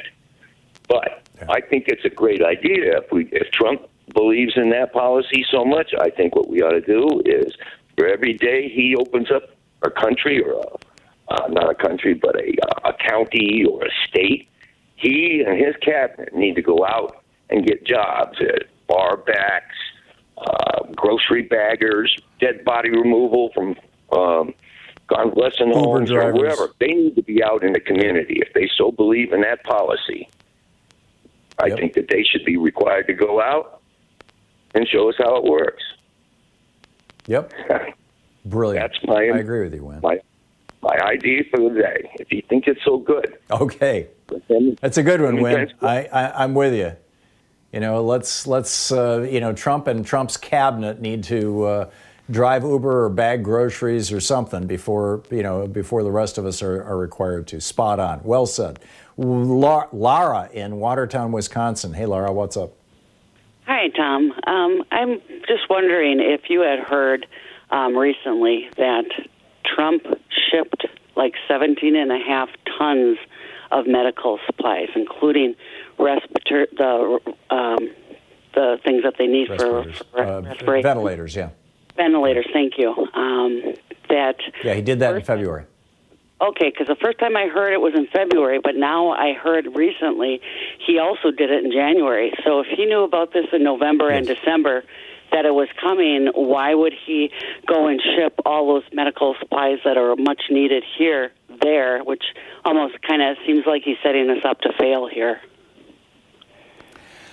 It's a good question. A lot of it was shipped to China. And at the time, Trump was trying to work out a trade agreement with China. I've heard it reported in the mainstream media on a couple of occasions now that the reason why Donald Trump didn't want to jump on the virus in January, February, and even early March was because he was afraid of offending President Xi of China, because he was desperately trying to work out a trade agreement with them that he could use as the big thing to wave around when he goes for re-election. And he thought this would be the thing that would get him reelected, was finally, having a trade agreement with China that's to the benefit of the American workers. And of course, China was never going to go along with that, but Trump thought they would, and he thought if he gave them a bunch of respirators and things, it might help. But that's to the best of my knowledge, that's what's going on, Laura. It's also possible that Trump simply didn't know that this was all happening levels below him. But God only knows. I mean, this is the most incompetent administration, I believe, in the history of the Republic. I mean, just the worst than anybody. Our 1-hour free podcast recaps our show, and it's available wherever fine podcasts are found. And we have the full 3-hour podcast available over at thomhartmann.com if you want to really support our program.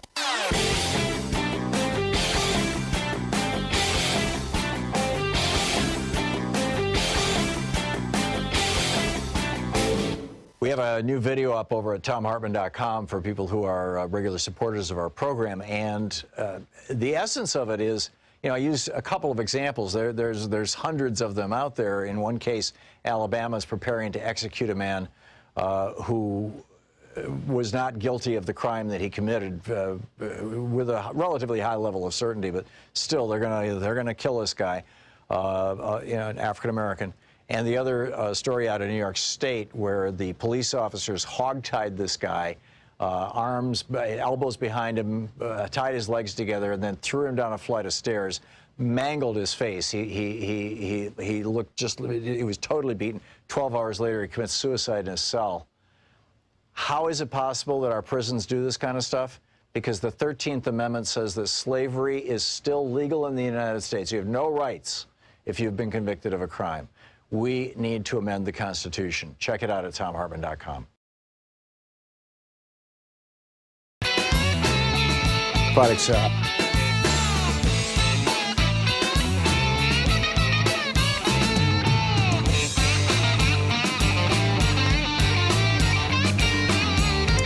Welcome back. Thom Hartmann here with you, and a couple of other things that I just wanted to dig into news-wise here. I don't know if this has to do with coronavirus or not, but it kind of falls into the category of making sure that your bottom line is safe. This from Russ and Pam Martins over at wallstreetonparade.com, which I realize can be kind of a strange right-wing website, but this, I know for a fact, this is solid reporting. You ever heard of BOLI, B-O-L-I? It's short for bank-owned life insurance. And this is what's so amazing. If a bank buys life insurance on their employees, and I'm not talking about their senior executives. This isn't like key man insurance. This is, for the clerk in the bank. When a bank buys life insurance on one of their clerks or anybody in their company, they're janitors for that matter. Number one, the life insurance increases in cash value. These are whole life policies. Increases in cash value throughout the period of time. And that increase in cash value is not taxable under federal law. And when the employee dies, the bank gets all the insurance money, and none of that is taxable either. So this is tax-free income to the banks. So how extensive is this? Well, here's where it gets mind-boggling. Bank of America has $22.5 billion in life insurance policies on its employees. Wells Fargo and Citigroup's Citibank held a combined $58.4 billion. Bank of America, $22.5, Wells Fargo, $19 billion, JP Morgan Chase, $11.5 billion, Citibank, $5.2 billion. That is a total of $58 billion in, quote, BOLI assets, B-O-L-I assets. But when those people die, that represents $584 billion, $500 billion coming down the pipeline to the big banks. And in many cases, multiple banks have policies like this on the same employee if that person has worked in multiple banks. After you leave your employment at the bank keeps the life insurance policy going. Because if you're a low-wage worker, your risks of dying are much higher than that of the bank's CEO. So the bank's going to make some money on you. Meanwhile, Donald Trump has launched a lawsuit against an NBC television station in Wisconsin. There is an ad in which Donald Trump is shown saying, "This is the new Democrat hoax." And the lawsuit says, and it's an ad that Trump does not like.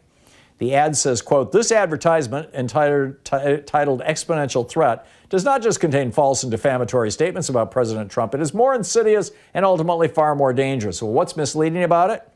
It says that Trump called the coronavirus a hoax. WJFW-NBC has perpetrated a fraud on the public by recklessly broadcasting PUSA's defamatory and false advertisement, which WJFW-NBC knew or should have known was produced through the use of technology that depicted a clearly false statement. In other words, Trump gave this like 2-hour, this is their argument, right? This is the Trump lawyer's argument.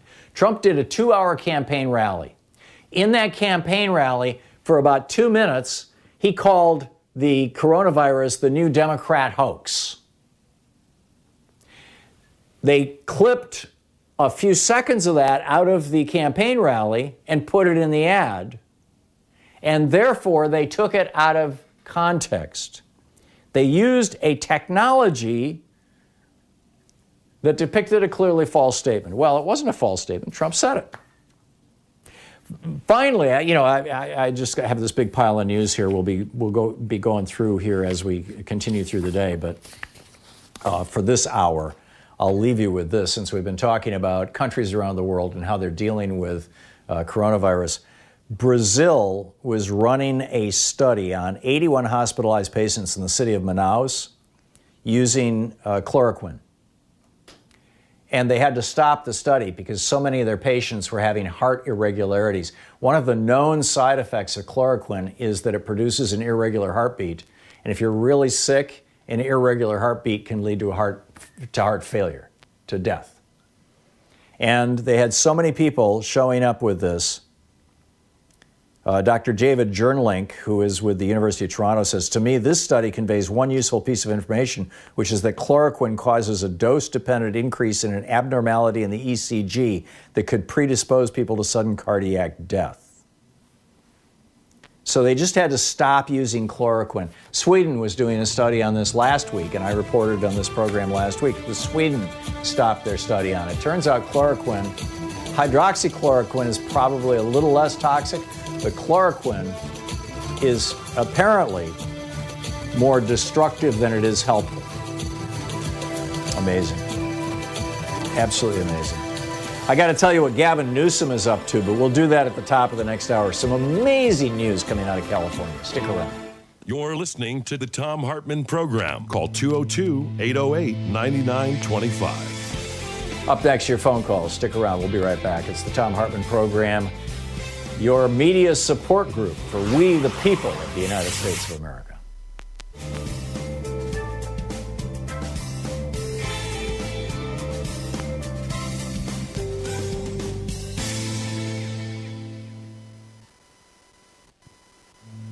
This is the Thom Hartmann Program. Today we're reading from David Henrich's book, Dark Towers. Deutsche Bank. Our book today is by Catherine Bailey. It's a castle in wartime. One family, their missing sons, and the fight to defeat the Nazis. It's an extraordinary and fascinating book. This is from the prologue. Dateline Innsbruck, Austria, 16 December 1944. Monica calling steamboat. This cryptic announcement, broadcast to Austria over the Voice of America, was received with relief by a handful of people able to decipher it. The coded message signaled that the Allies were still trying to infiltrate agents into Innsbruck to make contact with members of the Austrian resistance. It was 7 o'clock on a winter's morning, the gray old city walled in by snow-covered mountains. A roof of dense cloud hung over the domes and spires, cutting out the sky on the summit of the Nordkette. Towering 7,000 feet above the city, the sheer face of the mountain rose like a wall, blocking the north end of the fine Baroque streets. The illusion of being confined in a small space was maintained in the alleys and passageways in the medieval quarter. On a chill, gloomy day such as this, passing the tall, narrow-fronted Gothic houses, the sensation was of walking along the bottom of a ravine. Thick wreaths of smoke spiraled beneath the clouds. The day before, American planes had bombed the city, killing 259 people. In Herzog Friedrichstrasse, a protective shroud covered the famous golden roof of the balcony, designed for Emperor Maximilian in 1500. Beneath the bombed-out buildings, parties of children, drafted in from the villages along the valley, worked to clear the rubble. They were watched by small groups of SS soldiers who stood on the street corners guarding the defusing crews. Forcibly recruited from the nearby concentration camp at Reichenau, it was their job to deactivate the bombs that had failed to explode. The Allies were now convinced that Innsbruck, rather than the Reich capital of Berlin, was where the war was likely to culminate. Recent intelligence reports indicated that Hitler was building an Apfelfestung, an Alpine fortress, Alpenfestung, in the mountains that encircled the city. Blueprints obtained by OSS operatives, the OSS is the forerunner of the CIA, point to a chain of underground factories and armories. It was to this remote, impregnable fortress that Hitler and a coterie of his most fanatical supporters intended to retreat when the Wehrmacht was beaten. From here, they would carry on the fight, defended by elite SS troops and sustained by huge stores of supplies that had been carefully stockpiled in bomb-proof caves. With Hitler holding the high ground, Allied military commanders were predicting that the battle to take the fortress could extend the war by up to 2 years. and exact more casualties than all of the previous fighting on the Western Front. In these circumstances, intelligence from Innsbruck, the capital of the Abwehrfestung, was suddenly at a premium. Alan Dulles, the OSS station chief in Switzerland, hoped to recruit a network of agents from within the city. Their job would be to supply hard military intelligence and assist the passage of U.S. and British forces when they reached the western border of Austria. But as Dulles recognized, Innsbruck was not fertile ground. That autumn, the Gestapo had arrested all known anti-Nazis. Moving from house to house, the mopping up operation signaled their determination to suppress all resistance operations in an area they looked upon as their last bastion. Soon after midday on 16 December, the U.S. Air Force returned to bomb the city for the fourth time that month. A sharp left rally was executed immediately. After bombs away and a course flown around Innsbruck, the pilot reported. Due to undercast, no visual observation of results were possible. Some hours later, Frau Muttenschuldner, a resident of 47 years, sat down to write in her diary. "It is a black day for Innsbruck," she began. "The old city center has been hit, as well as the graveyard. Everyone feared there would be another raid, and sure enough, the enemy bombers came and wreaked their evil. There was no gas or water in the city, and the cemetery was now closed for burials. In the flat, dingy light, the only color was from the fires that had yet to be put out. Fraulein Kummer's photo studio is on fire," Frau Muttenschuldner reported. Vargar's paper warehouse, the stained glass factory at Müllerstrasse, Café Paul in Maximilianstrasse, and Hallensteiner's Gasthaus are all burning. Showers of sparks and burning paper are falling from the warehouse. One would marvel at the eerie beauty of it if it were not such a sad occasion. The raid marked a change of tactic. In addition to dropping 200 tons of bombs, the U.S. planes had dropped thousands of propaganda leaflets. In the coming weeks, they would drop thousands more. These, and the messages broadcast on the BBC's Austrian service, urged the city's inhabitants to rise up and prevent Hitler from making a last stand in the Tyrol. "Tyroleans, we know that you will not permit it. You will see to it that none of the Nazi leaders can hide. We know that already Tyroleans are fighting the Nazis everywhere. Even if the Nazis still feel secure in your country, we know better. You are on our side." But the vast majority of Tyroleans were not on the Allies' side. The book A Castle in Wartime.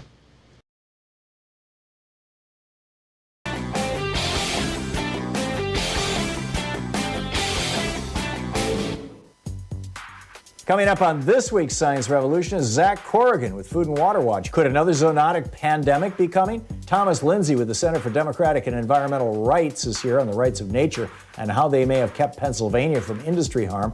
And Friends of the Earth, Lucas Ross is dropping by on the big oil bailout and how fracking could be next. Plus, Arthur West with the Washington League for Increased Transparency and Ethics is suing Fox So-Called News for endangering Americans by calling the coronavirus a hoax. Can he win? The Science Revolution is available wherever you find your favorite podcasts.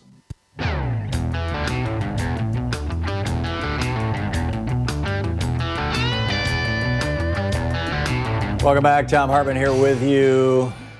I just got my Planet Proctor newsletter from Phil Proctor. He's an old friend. He's a member of the Firesign Theater, which entertained me to no length back in the 60s.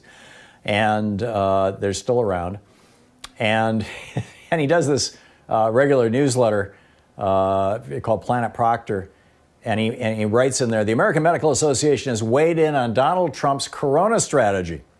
The allergists were in favor of scratching it, but the dermatologists advised not to make any rash moves. The gastroenterologists had sort of a gut feeling about it, but the neurologists thought the administration had a lot of nerve. Meanwhile, obstetricians felt certain everyone was laboring under a misconception, while the ophthalmologists considered the idea short-sighted. Pathologists yelled over my dead body, while the pediatricians said, "Oh, grow up." The psychiatrists thought the whole idea was madness, while the radiologists could see right through it. Surgeons decided to wash their hands of the whole thing, and the internists claimed it would indeed be a bitter pill to swallow. The plastic surgeons opined that this proposal would put a whole new face on the matter. The podiatrists thought it was a step forward, but the urologists were pissed off at the whole idea. Anesthesiologists thought the whole idea was a gas, and those lofty cardiologists didn't have the heart to say no. In the end, the proctologists won out, leaving the entire decision up to the blank holes in the White House. So, yes, Planet Proctor. Anyway, back to your phone calls here. Paul in Woodinville, Washington. Hey, Paul, what's on your mind? Hey, Tom, can I help you with a word for a second here? It's sure. Zoonotic. Yeah, I was told that on the air last week, and several people tweeted me dictionary definitions that have both pronunciations, but I get it that well, actually, several scientists tweeted me and said it's zoonotic, yeah. Well, people use the double O. It's actually a diphthong on the same vowel, O. Like Franklin Roosevelt is Roosevelt. But people in the Midwest pronounce it Roosevelt. That's the way I grew up thinking until I became a bioscience student and realized that the diphthong is anyway. Yeah, got it. Tom, I think you're giving too much, assigning too much calculation and intent to Donald Trump's theory of how to handle this. There isn't any. There are three things driving this, and that is, number one, his narcissistic personality disorder, which is very severe. Secondly, his incompetence, and thirdly, his stupidity. There's nothing else to this. There's no calculations or thoughts or anybody crunching numbers about, well, what if this, what if this. In a normal administration, there would be scores of people working 12 and 14 hours a day, getting things done on telephones, working this out.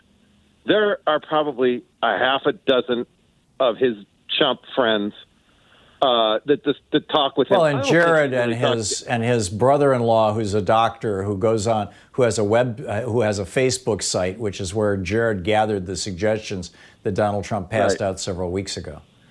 And Rudy Giuliani. That's it. Yeah. There's nobody talking to him. A real president would be spending 12, 14, 15 hours a day in meetings. Donald Trump can't be in a meeting for 15 minutes. He doesn't have the attention span. And so the problem here, Tom, as I've been thinking about this, is what he has proved, and I'm going to give credit to my friend and yours, Norman Goldman, who always talked about be careful how not to prove too much. Because in a court case, if you're overproof, your opponent will go with your overproof, the unintended implications of your overproof, and come and hit you over the head with it, in the case, and steal your case. Right. Well, what Donald Trump has proved about our Constitution is that, in this case, an incompetent, narcissistic idiot can get hold of our government, and there's nothing we can do about it as long as a minority of people support. He has control of the United States Senate. The 53 Republican senators represent about 35 to 37% of the electorate. And so the minority, the tail is wagging the dog. And he's entrenched. There's nothing we can do about this. And it's not just a bad president could do this. Any president could do this. Any president with more brains than Donald Trump. Donald Trump is essentially guilty of gross negligence based on his personality disorder. The only thing he cares about is looking good. And, Lamar Alexander, during the impeachment here, the vote in the Senate, he said, yeah, the Democrats proved it, but, tax cuts and conservative judges. So the Republicans are willing to sign on to this guy. That's why, tax cuts and conservative judges, and they'd have him again just for that same thing. And yeah, the one piece of your formula, Paul, that I would suggest you consider inserting into it is oligarchy. Gillens and Page showed that ever since 1983, the will of the people has not been enacted into law. That the oligarchs, based on Buckley and Bellotti, the oligarchs have taken over the political process in the United States. If the Kochs and the Mercers and the Adelsons of the world, if the right-wing billionaires did not think that Trump was doing something good for them, he would have been out long ago. He would have been impeached. He would have been removed. The scandals would have exploded. But these guys are getting exactly what they want. They're getting public lands being given to them. They're getting limits on pollution.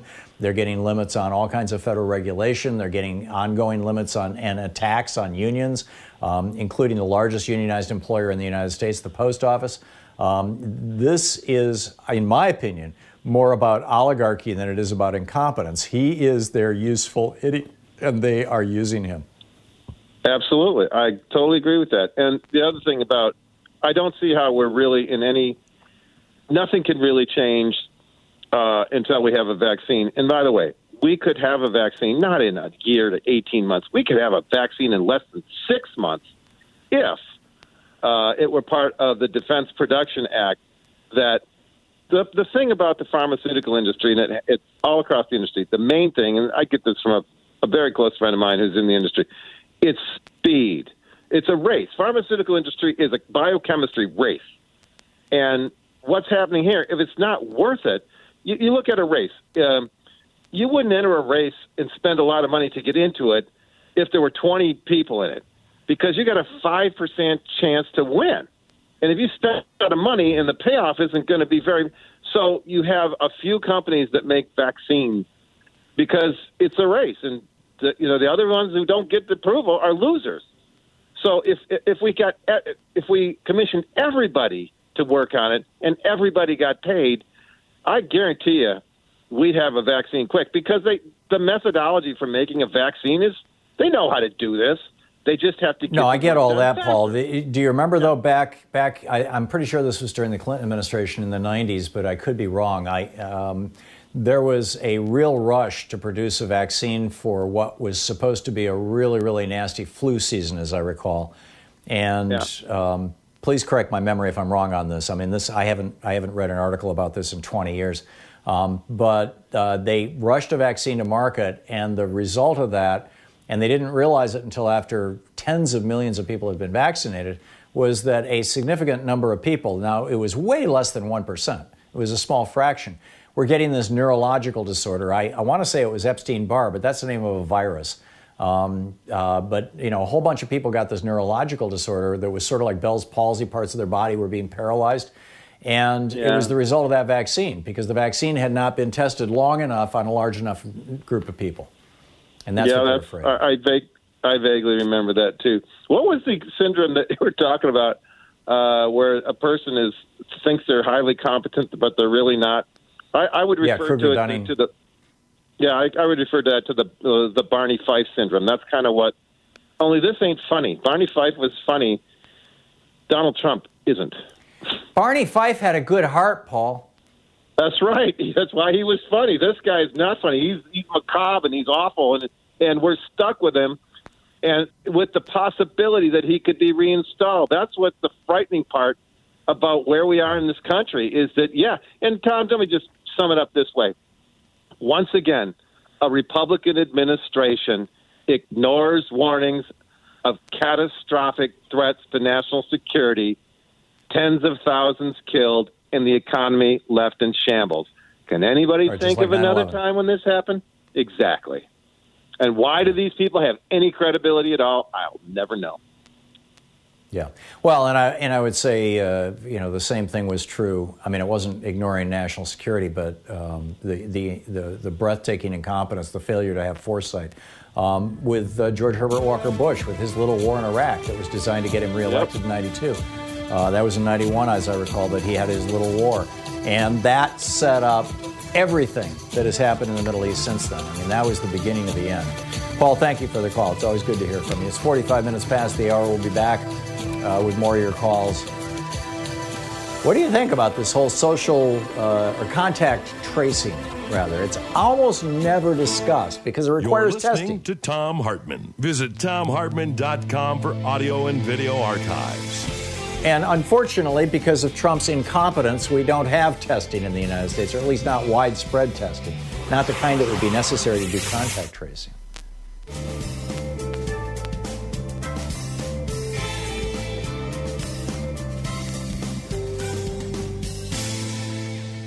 Thank you.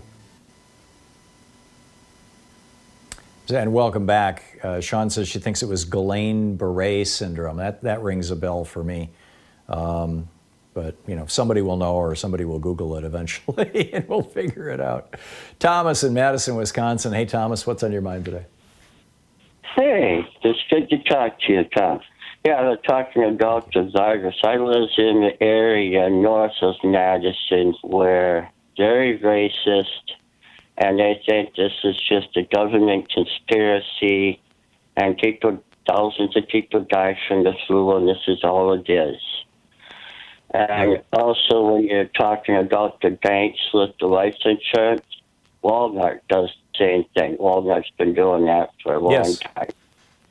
I know. And also, she said that you don't like confidence, but I think you tell the news in such integrity and intelligent manner that you're the Walter Cronkite of this century. Well, thank you. I would say that Amy Goodman is the Walter Cronkite of this century. I do commentary, although I do talk about the news. But thank you for your kind words, Thomas. The reason I am not a fan of people saying nice things about me on the air is because it burns through time. So and therefore I'm going to move along. Thomas, thank you for the call. Susan in Port Orchard, Washington. Hey, Susan, what's up? Oh, hi. Yes, this is something that you were talking about earlier, and the eugenetics discussion. Anyway, I was, while you were talking about it and what? Excuse me? Eugenics. Eugenics, excuse me. I was thinking, and you were talking about Darwinians, and all this, but you're talking about Darwinians' origin of the species. But I would love to have you discuss and explain a little bit about his descent of man, which the origin of the species is the species prior to man and the Homo sapiens and the modern man, which apparently, and I haven't read this. I've just heard it discussed, and I looked up Descent of Man, and it might be quite a long read and I have read Descent of Man. I have read the book, and I've read probably half of Origin of Species. Yeah. And I can tell you that Descent of Man is insanely racist. Oh, really? Okay. See, I haven't read that. I thought it what I understood from what I was reading was that it describes how the community, how man's, the tribalism, yes, but also community and love was really what's driving what made the human race, or what made man more. That's true. Darwin does talk about love. In fact, he talks about love something like 60 times in Descent of Man, and I believe there's some discussion of love in Origin of Species. The guy who is the real scholar on this is David Loy. He's and I'm reading his book, right? His wife is Rihanna Eisler's husband. I'm sorry, go ahead. Okay, I'm reading that book right now, which is what prompted the call. So I'll go ahead and finish reading that. Do you recommend it? Okay, yeah. Yeah, David Loy is brilliant, and his writing is brilliant. I'm a member of he's got this Darwin Council, this group of people who read this stuff and who give him feedback, and I've been a member of that for decades, and he's just a great guy. Susan, thanks for the call, and thanks for listening to KBCS. We'll be right back.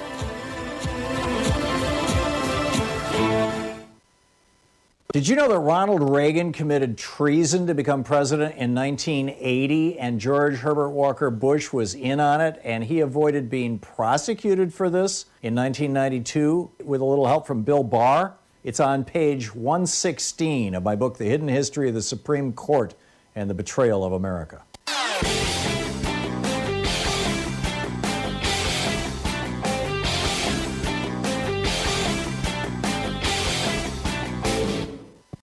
We have a new video up over at thomhartmann.com for people who are regular supporters of our program, and the essence of it is, I use a couple of examples. There's hundreds of them out there. In one case, Alabama is preparing to execute a man who was not guilty of the crime that he committed with a relatively high level of certainty, but still they're gonna kill this guy, an African American. And the other story out of New York State where the police officers hogtied this guy, arms, elbows behind him, tied his legs together, and then threw him down a flight of stairs, mangled his face. He looked he was totally beaten. 12 hours later, he commits suicide in his cell. How is it possible that our prisons do this kind of stuff? Because the 13th Amendment says that slavery is still legal in the United States. You have no rights if you've been convicted of a crime. We need to amend the Constitution. Check it out at thomhartmann.com. And welcome back. Thom Hartmann here with you and Lynette in Waconia, Minnesota. Hey, Lynette, what's on your mind today? Hi, Tom.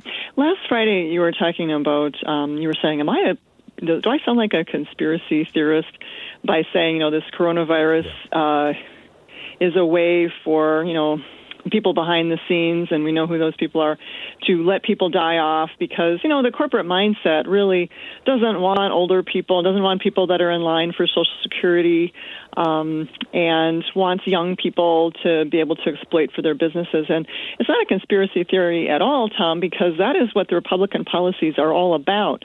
And unregulated capitalism is all about that. And I think I would respect someone like Mitch McConnell if he would actually come out and say, if you don't have money, you really don't matter. And that's really what their policies are all about, is if you don't have money, money says you're okay as a human being. But if you don't have it, you don't really have human rights. And until we get money out of politics, what human rights can we possibly have? So you're not a conspiracy theorist. No, all their policies are about killing people. Absolutely. And I've felt that way for a long time about it. So we used to have a guy, his name was Yaron Brook, who was the president of the Objectivist Society, as I recall, which was the hardcore followers of Ayn Rand. And he would come on this program and just literally say right out loud, we don't believe in democracy. That's mob rule. It's not a good thing. It should be a meritocracy. The smart people, the wealthy people, the powerful people, they got that way because they're better than other people. They're smarter than other people. They should be the ones in charge. And people who don't have money should just be left to their own fate. He just came right out and said it. And that's the basis of libertarian ideology or theology. It's certainly the basis of objectivism. And, I kind of mourn the fact that Iran was on our program for a couple of years. I'm sure you can still find, clips of it. But it's probably been 10 years, maybe longer, since he was willing to come on the program because he was just getting so trashed for being truthful about his opinions. And I have not been able to find a libertarian since then who would come on and just tell the truth. Like Ron Paul did during the Republican presidential debates, 8, 10, 12 years ago, where I believe it was Anderson Cooper said, if a healthy 30-year-old gets, in a car accident and he's laying in the gutter outside the emergency room of a hospital, but he has no health insurance, what should happen? And Ron Paul's response was basically let him die. He chose not to have health insurance. That was his choice. He chose to die if he had an accident. And that's how these guys think. And I think you're right, Lynette. It's, and by the way, I wasn't saying the virus was a conspiracy. I was saying the federal government's response to it. But then you got Paul who says, no, they're not that smart. They can't, they're not thinking that far ahead. Come on, you're giving them too much credit. They're just stupid. Well, and being that you're talking about Ron Paul, I want to say, what about Rand Paul when he got coronavirus? I hope he isn't going to like a hospital or something because he doesn't believe in that, right? So why is he getting any kind of care? Well, no, he's rich. He should just die. But he's rich. See, rich people, hospitals are built for rich people, according to libertarian theology. And so, and that's why they're funded by rich people. That's why there's a David Koch wing to that big, I forget which hospital it is in New York City. It's like, that's there for the rich people. But, Lynette, you made a really, really good point. Thank you very much for calling and making it. Joachim in Boston, Mass. Hey, Joachim, what's up? Hey, am I pronouncing your name right? How's it going, Tom? Yeah, you did. Okay, you said it right the first time. How are you, Tom? Okay. Good. We got about a minute and a half. What's on your mind today? I apologize for going left here, but I wanted to call in about contact tracing. Contact tracing is a violation of our Fourth Amendment, right? And I think it allows companies like Google and Apple, whether there's a COVID-19 epidemic or not, to openly invade us in our phones. I feel personally about this because I know that Mass General Hospital, Lincoln Laboratory, MIT Media Lab, Boston University, Weizmann Institute of Science, Carnegie Mellon University, and MIT C-Scale are all involved in a private automated contact leasing bill. And I've called Edward Markey and I've spoken to Kevin Mugen. I know that they're going through some austerity at MIT where a third of their resources have been cut this year alone. And so I don't like this invasion of our privacy. This PACT agreement allows Bluetooth technology to be turned on our phone at any time. After 18 months, Joaquin, let me agree with you. COVID. I'm sorry, but we're almost out of time. Let me just agree with you. The way that Charlie Baker is proposing to do this in Massachusetts, it's the old-fashioned way. You ask people for their names, and then you call up the people that they tell you, I was over at Sam's house yesterday. What's Sam's phone number? Call up Sam and say, Sam, you've been exposed. You need to stay home. That's a different thing from all these high-tech companies suddenly having access to mind-boggling amounts of information about us. Not that they don't already have mind-boggling amounts of information, but it gets even more invasive. And yes, you're right. This could be the staging ground for step 2, which would be a complete repressive government. And I wouldn't put that past Trump and his buddies if he gets reelected. Joaquin, you're on to something. Thank you for the call.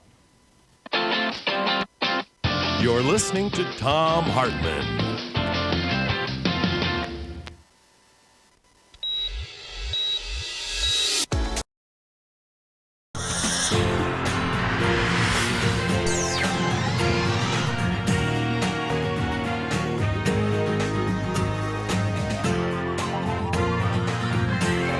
We say fight back!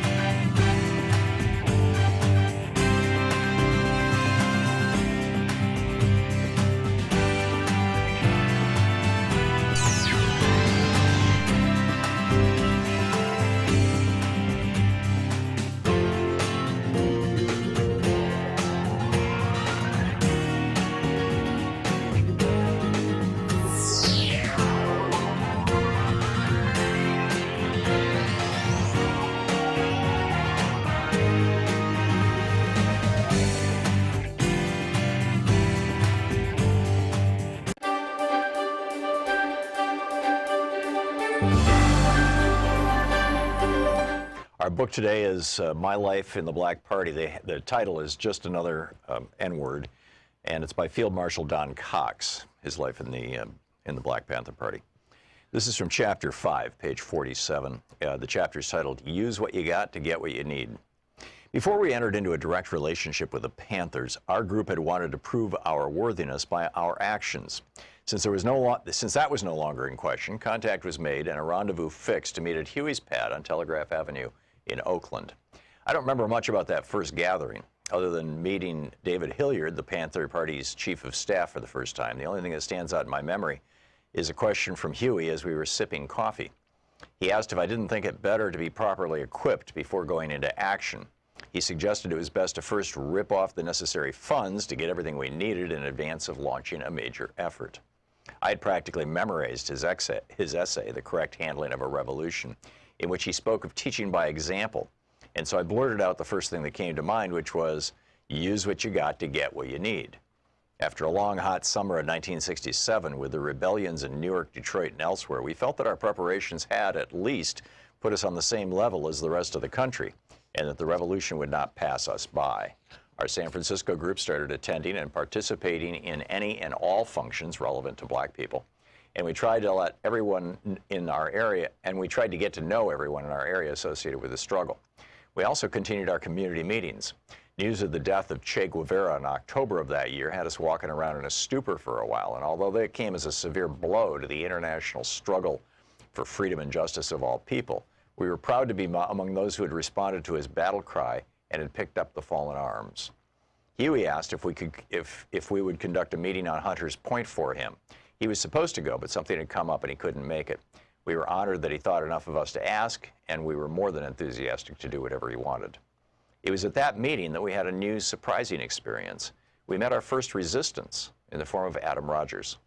He was supposed to have been the biggest, baddest N-word on Hunter's Point, but when we encountered him, he came across like an Uncle Tom.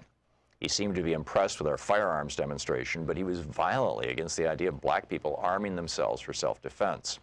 He was convinced that would increase repression, even though history proved him wrong. When we examined the history of repression of black people, the only time there was significant decline in police violence and murders perpetrated against blacks was precisely the period when blacks were organized and had access to guns.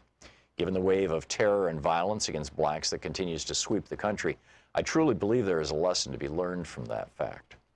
Rogers was one of the wounded in the Hunters Point Rebellion of the year before, and a photograph of him had been used by the news media to illustrate articles on the riots that broke out following the killing of a black teenager by police that September. Because of that, we were even more surprised by his reaction.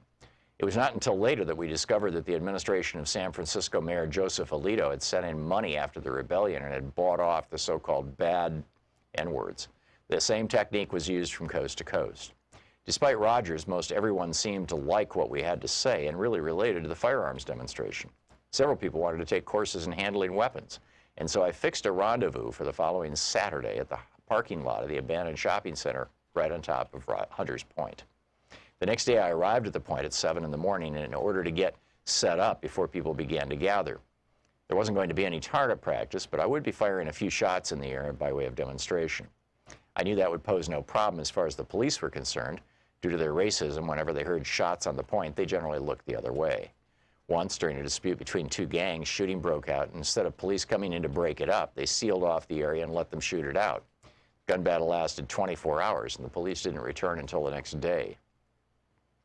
At around 8 o'clock, I saw David Hilliard's car driving up, which I found surprising because we had only seen each other a couple of times before. As the car approached, I recognized Emory Douglas and George Murray. Everyone had strange looks on their faces that made it clear that something was wrong. Damn. Huey had been shot and captured. He had shown up at David's wounded and bleeding heavily. There was real concern for his life, so David drove him to the hospital and left him on the steps, then drove straight to San Francisco to find me. He said Huey had asked him to ask me to help out in the aftermath, specifically dealing with the passenger who had been in Huey's car at the time of the shootout with Officer John Frey of the Oakland Police, who'd been killed. There was also the problem of the guns Huey had stockpiled. I'll never understand why David didn't just bring the guns with him, but he hadn't, and I was obliged to go back into the area, get everything, and get back out safely. That might sound easy, but the shootout had occurred less than 3 hours before, and there was one policeman dead and one seriously wounded, so it was hot over in Oakland, to say the least. There was no time to go by the house and unload the guns I had on hand for the training, so I followed David back to Oakland with a trunk full of weapons. David took me into the backyard of a house that had a lot of weeds and a stack of old lumber in which he had stashed the gun. In his state of excitement, he couldn't remember exactly where the pistol was, and while we were looking, an elderly black woman came out of the house next door and asked what we were doing. David kept searching and didn't look up. She then said, "If you don't come out of there, I'm going to call the police." I began to panic and told David to say something to the woman. When he rose up, she recognized him and calmed down. This was David's house, and she was his neighbor. On the one hand, I was relieved, but on the other, if the police were looking for the passenger who'd been with Huey, it was certain they wouldn't miss David's house, as both were known Panthers. Finally, he found the gun, and it continues from there. So every 5 years, the U.S. Department of Agriculture comes out with new guidelines, and we just put up a video over at thomhartmann.com for supporters of our program that talks about how the Trump administration, in this insanely corrupt deal with the $100 billion industry of ultra-processed, high-sugar, high-salt, high-fat foods that is literally killing 700,000 Americans a year, has said, oh, we're going to change the guidelines so that these fast food, high-processed food companies can shovel their stuff into our school lunch programs, into our kids. We're going to change the guidelines so people aren't informed about the importance of, dialing back somewhat on meat and on salt and sugar and all these other things. It's nuts. You can check the whole thing out over at thomhartmann.com. Look for the video for our, the supporters of our program at thomhartmann.com. Factors which determine our lives. We do not, in other words, control our destiny, not as a people or a state. The book is Stand Up, Struggle Forward by Sanyika Shakur.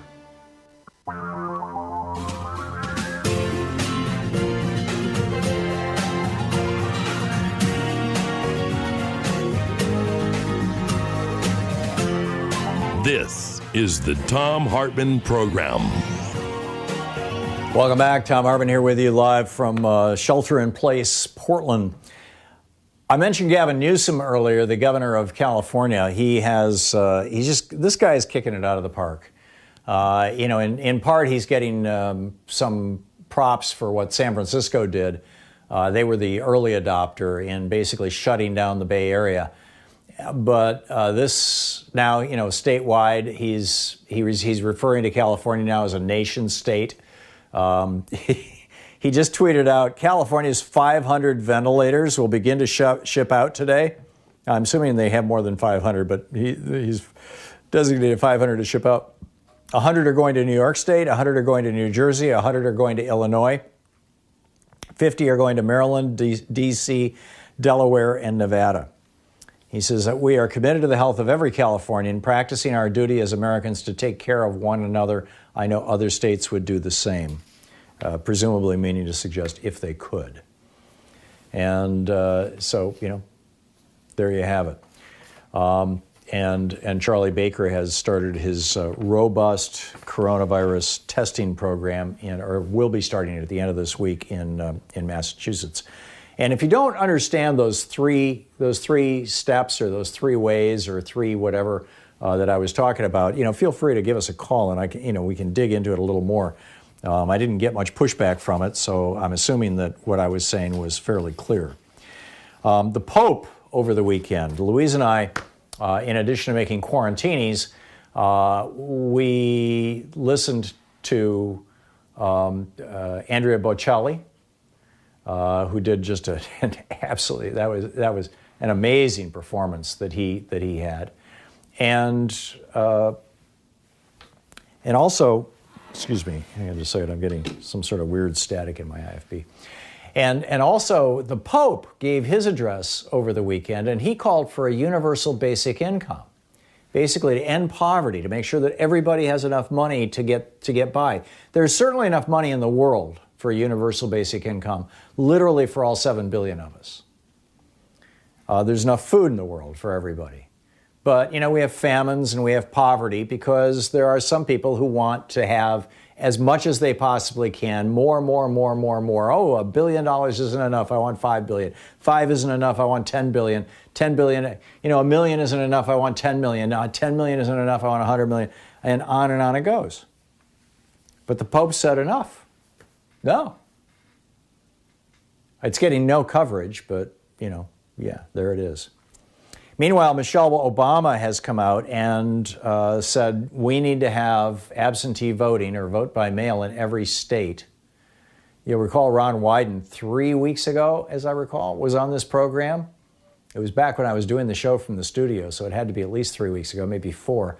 Ron Wyden was on this show. He and Earl Blumenauer, who's the congressman who represents basically Portland, and Ron Wyden is one of the 2 senators who represent Oregon, have put together legislation that would fully fund and prepare every state in the union to send an absentee ballot or a vote-by-mail ballot or whatever you want to call it to every registered voter. And it's called the National Disaster and Emergency Ballot Act of 2020. Amy Klobuchar has signed on to it too. And Michelle Obama she's hosting a online voter registration couch party with DJ D Nice. Another one is planned for April 20th. They're also focused on educating eligible voters about voter registration and vote by mail. Michelle Obama launched the When We All Vote back in 2018 with Tom Hanks, Lin-Manuel Miranda, Janelle Monáe, Chris Paul, Faith Hill, and Tim McGraw. And so, she's got a lot going on. But this is important stuff. And Republicans know that vote by mail is a good thing. And the way that you know that they know this, Laura Clausen writing about this over at Daily Kos today. And holy cow. is that Trump himself voted by mail, of course, but the Republican National Committee is now sending out mailers to Republicans. This is not the federal government sending it to everybody. We can't have that. Trump is saying no way. But the RNC is sending out a flyer to Republicans. The first one went out to Republicans in Pennsylvania this week that says, and I quote, "Voting by mail is an easy, convenient, and secure way to cast your ballot, and it has a form for you to mail into your state Secretary of State to get on the vote by mail list in Pennsylvania." Now, when the Democrats in the House of Representatives tried to put this into their bill, into the $2 trillion stimulus bill, vote by mail, the Republicans in the Senate said, you put that in there, we're going to shoot the whole thing down. And so the Democrats backed off. Trump, in fact, came out when Democrats were talking about this. Trump came out and said, they had levels of voting that if you ever agreed to it, you'd never have a Republican elected in this country again. Yeah, how about that? But, this is mind-boggling. Meanwhile, in Georgia, this is from Laura Clausen's piece. Meanwhile, in Georgia, Secretary of State Brad Raffensperger worked with Trump's re-election committee. Now, wait a minute. A Secretary of State who's supposed to be overseeing elections worked with Trump's re-election committee on a plan for mail voting, deciding to send absentee ballot applications to active voters, excluding registered voters who haven't voted in recent years. That's a group that is disproportionately young and people of color. It's amazing. They're trying to scam the election. They're just trying to run another scam. Another smile for you from Phil Proctor's Planet Proctor newsletter.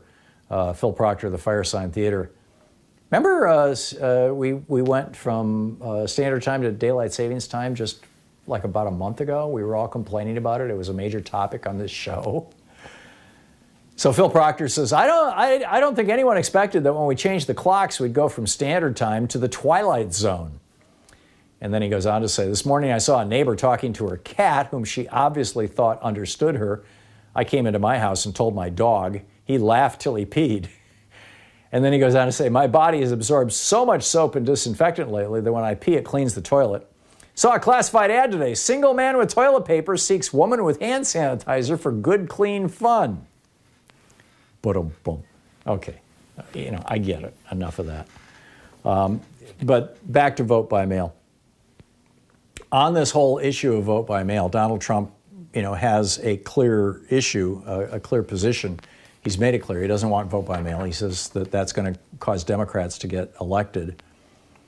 And now we learn that the post office is going to run out of money in June. And Democrats tried to put into the $2 trillion stimulus bill a couple $billion. Not a lot, just a few $1 billion for the post office. Keep it open through the end of the year. Now, this could easily be done if we simply took that giant trust fund with tens of billions of dollars in it that was started in 2005 when the Bush administration said that the post office has to set aside every year $5 billion to pay for the health insurance benefits of people who retire in 75 years, people who are not yet even born. This was just a way of sucking money out of the post office to prevent them from deploying a fleet of energy-efficient vehicles, which they were talking about. They issued a whole press release in 2005 about how they were doing hydrogen fuel cells, and they were doing electric cars, and even they had a 2-ton electric truck. And they did a whole dog and pony show and showed these things. And immediately the Trump administration kneecapped the post office. Can't have clean vehicles. Charles Koch doesn't like that, right? Although I don't know if Charles Koch was directly involved in that decision. But, the fossil fuel industry as a whole. Can't have that.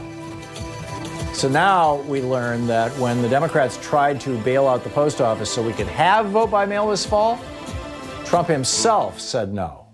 This is the Thom Hartmann Program. Donald Trump hates the post office. After all, why have the government do anything if a for-profit corporation who kicks back money to the Republican Party could do it better?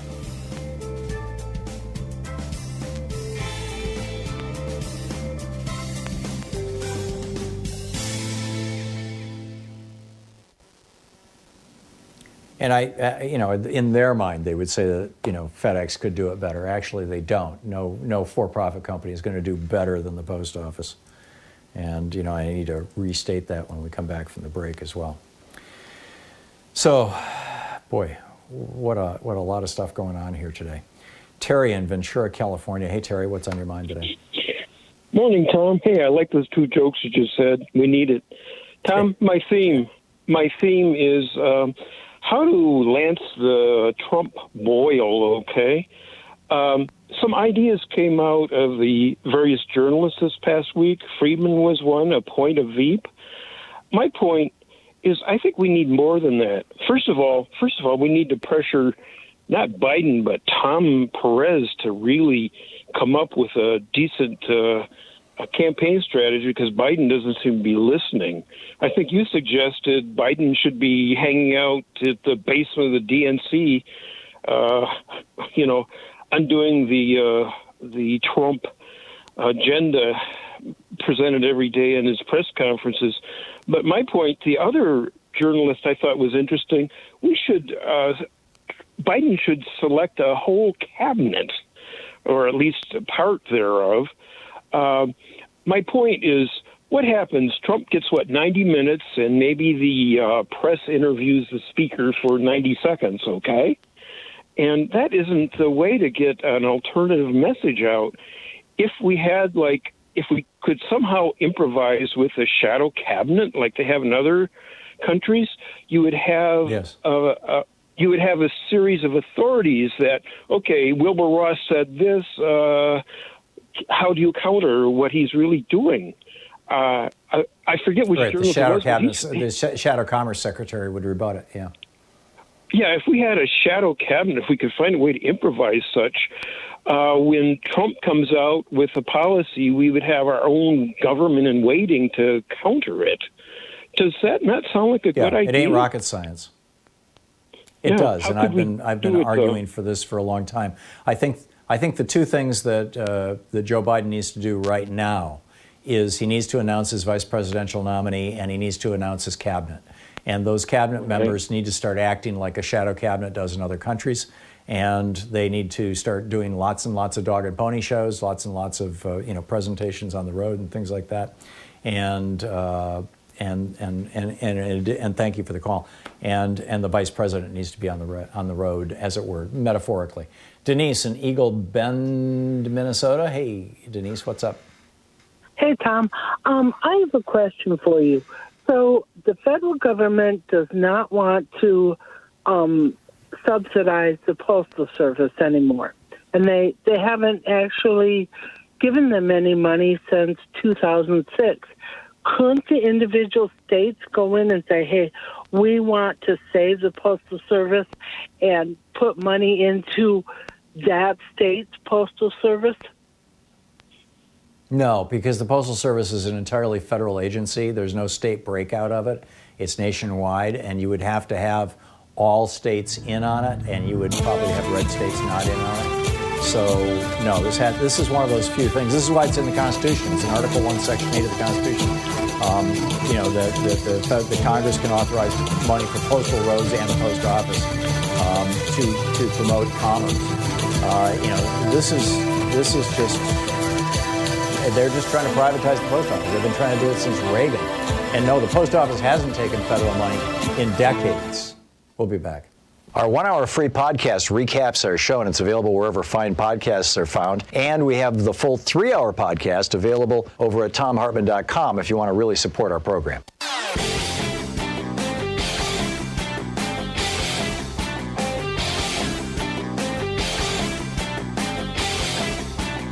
So every 5 years, the U.S. Department of Agriculture comes out with new guidelines, and we just put up a video over at thomhartmann.com for supporters of our program that talks about how the Trump administration, in this insanely corrupt deal with the $100 billion industry of ultra-processed, high-sugar, high-salt, high-fat foods that is literally killing 700,000 Americans a year, has said, oh, we're going to change the guidelines so that these fast food, high processed food companies can shovel their stuff into our school lunch programs. into our kids. We're going to change the guidelines so people aren't informed about the importance of, dialing back somewhat on meat and on salt and sugar and all these other things.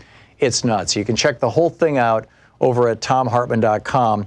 Look for the video for our, the supporters of our program at thomhartmann.com.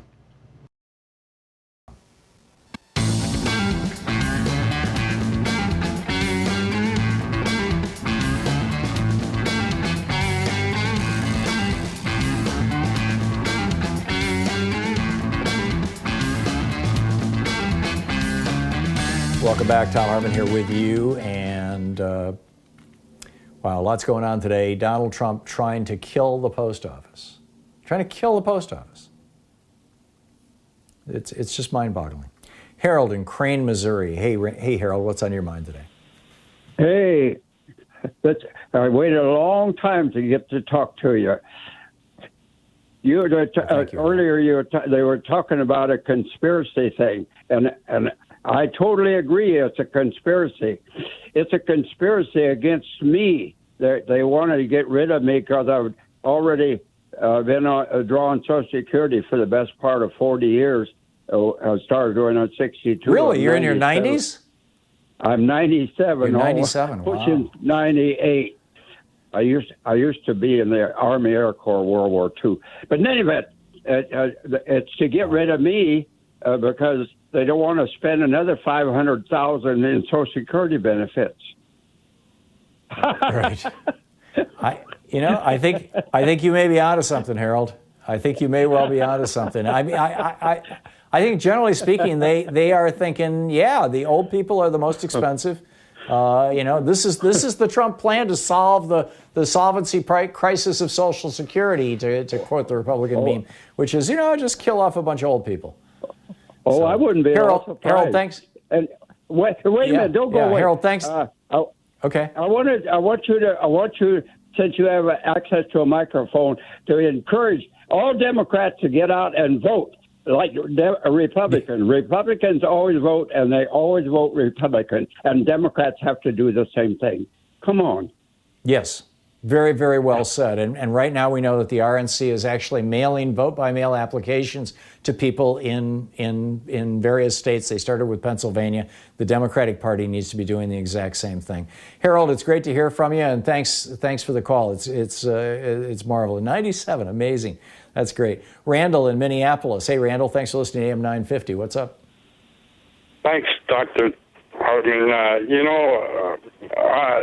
All these things that are going on, the only thing that really annoys me is that I can't get toilet paper. And, when you can't get toilet paper, things are really serious. Yeah. I think, though, that toilet paper shortage will be resolving itself, hopefully. Here in, I'm pretty sure it was in Portland. No, it was in Washington, D.C. This was in the Washington Post over the weekend. There is a restaurant in Washington, D.C. It's a little chain. It's a local chain. They've got 3 restaurants in D.C. And they can get toilet paper industrially, right? Like you and I can't get industrial toilet paper, the kind that they use in restaurants and hotels. You buy that from the supply companies. And sometimes they're giant rolls, and sometimes they're just normal rolls, but it's, typically, not consumer grade toilet paper. And they are offering a free roll of toilet paper with every order, with every food delivery. It's a restaurant. You call up the restaurant, you say, hey, I'll take that chicken marsala or whatever it is, and you get it with a free roll of toilet paper. It's amazing. Amy in Portland, Oregon. Hey, Amy, thanks for watching us on Facebook Live. What's up? Oh, yeah, what you just said, the Blind Onion Pizza Parlor Amy? also did that in Portland. Oh, really? Wow, cool. Yeah. Yep, they were doing that. I have a couple of points. The first point is the reporter that called out Trump in one of the news conferences from India. He basically threatened India if they weren't going to give the U.S. the magic malaria virus medicine, that he was going to do something to India. Right. And she pointed out that Right. that medicine had already been sent to the U.S. as well as at least 30 other countries, because that's the neighborly thing to do. So I think he was using that as a political tool to show his supporters that he has. He was just strutting. In the world. He's preening. Yeah, and the other one was the WHO this morning pointed out that the lack of the debacle of Trump handling this has put such a tax on other countries getting resources for the virus, and it's price gouged those supplies. So, I mean, those are my only points that I have. Right, and it's not just the incompetence of the Trump administration. It's that Trump has encouraged a so-called free market solution. This is the libertarian or Republican solution to a national public health epidemic, and that is turn it into an opportunity for grifters and hustlers who are middlemen in the health industry to make money. And so, it's the federal government is even buying supplies from overseas and giving them or selling them at cost to these middlemen here in the United States, who are then selling them, via auctions at insanely inflated prices to the various states. Amy, spot on. Thank you very much for the call, and thanks for watching us on Facebook Live. We'll be back. We're coming up on 28 minutes past the hour. We'll be picking up your phone calls on the other side. You're listening to the Thom Hartmann Program. Call 202-808-9925. Helping you win the water cooler wars, Thom Hartmann here with you. We'll be back.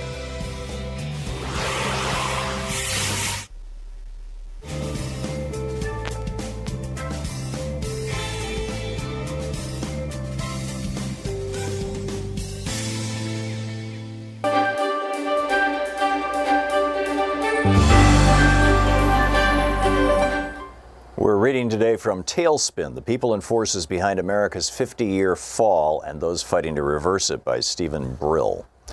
This is from the first chapter, The Protected and the Unprotected.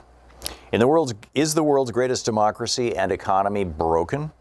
Not compared to the Civil War years or to the early 1930s, and not if one considers the miracles happening every day in America's laboratories, on the campuses of its world-class colleges and universities, in offices and lofts full of developers creating software for robots or for medical diagnostics, in concert halls and on Broadway stages, or at joyous ceremonies swearing in proud new citizens. And certainly not if the opportunities available today to women, non-whites, and other minorities are compared to what they faced as recently as a few decades ago. Yet measures of public engagement, satisfaction, and confidence, voter turnout, knowledge of public policy issues, faith that the next generation will have it better than the current one, and respect for basic institutions, especially the government, are far below the levels of a half century ago, and in many cases have reached historic lows. So deep is the estrangement that 46.1% of American voters were so disgusted with the status quo in 2016, they chose to put Donald Trump in the White House. It is difficult to argue that the cynicism is misplaced. From the relatively small things that Americans are now navigating through, an average of 657 water main breaks a day, for example, to the core strengths that once propelled America, it is clear that the country has gone into a tailspin since the post-war years, when John F. Kennedy's new frontier was about seizing the future, not trying to survive the present. The celebrated American economic mobility engine is sputtering. A child's chance of earning more than his or her parents has dropped from 90% to 50% in the last 50 years. The American middle class, once the inspiration of the world, is no longer the world's richest middle class. Income inequality has snowballed. Adjusted for inflation, middle-class wages have been nearly frozen for the last 4 decades, and discretionary income has declined if escalating out-of-pocket health care costs and insurance premiums are counted. Yet earnings by the top 1% have nearly tripled.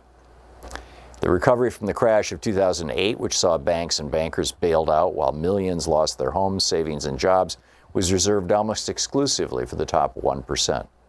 Their incomes in the 3 years following the crash went up by nearly a third, while the bottom 99% saw an uptick of less than 1/2 of 1%. Only a democracy and an economy that has discarded its basic mission of holding the community together, or failed at it, would produce those results.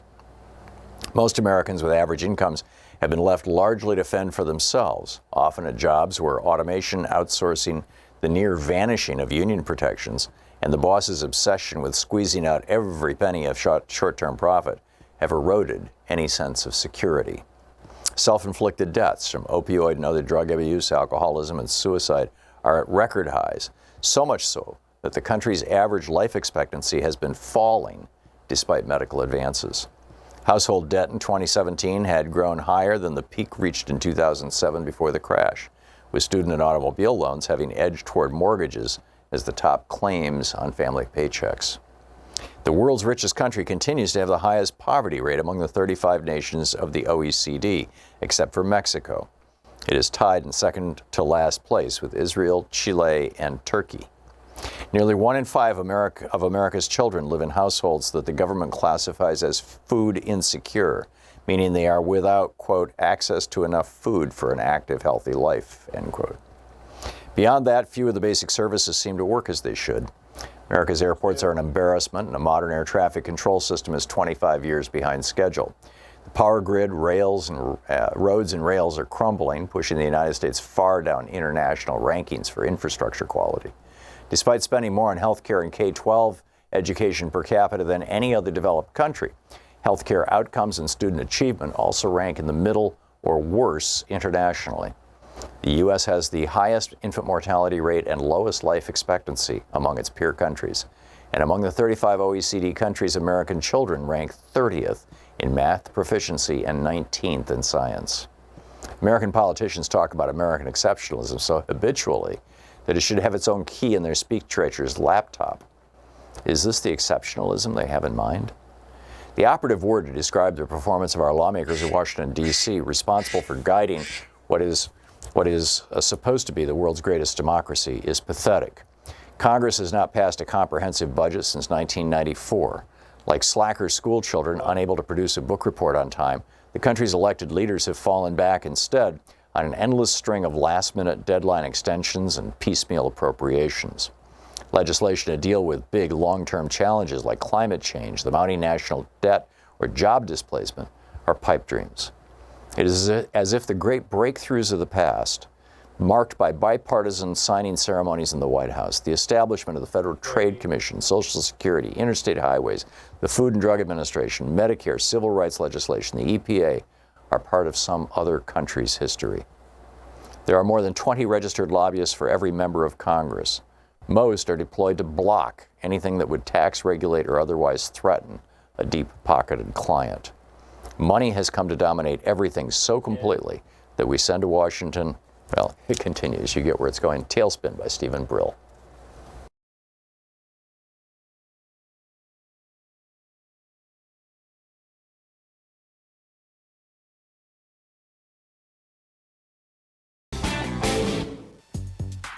Coming up on this week's Science Revolution is Zach Corrigan with Food and Water Watch. Could another zoonotic pandemic be coming? Thomas Lindsay with the Center for Democratic and Environmental Rights is here on the rights of nature and how they may have kept Pennsylvania from industry harm.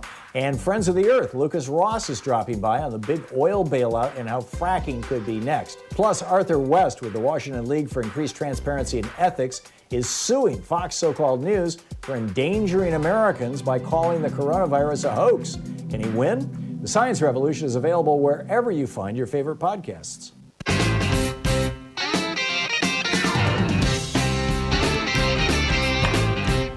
So, breaking news just a few minutes ago, there was a live stream that featured Joe Biden and Bernie Sanders.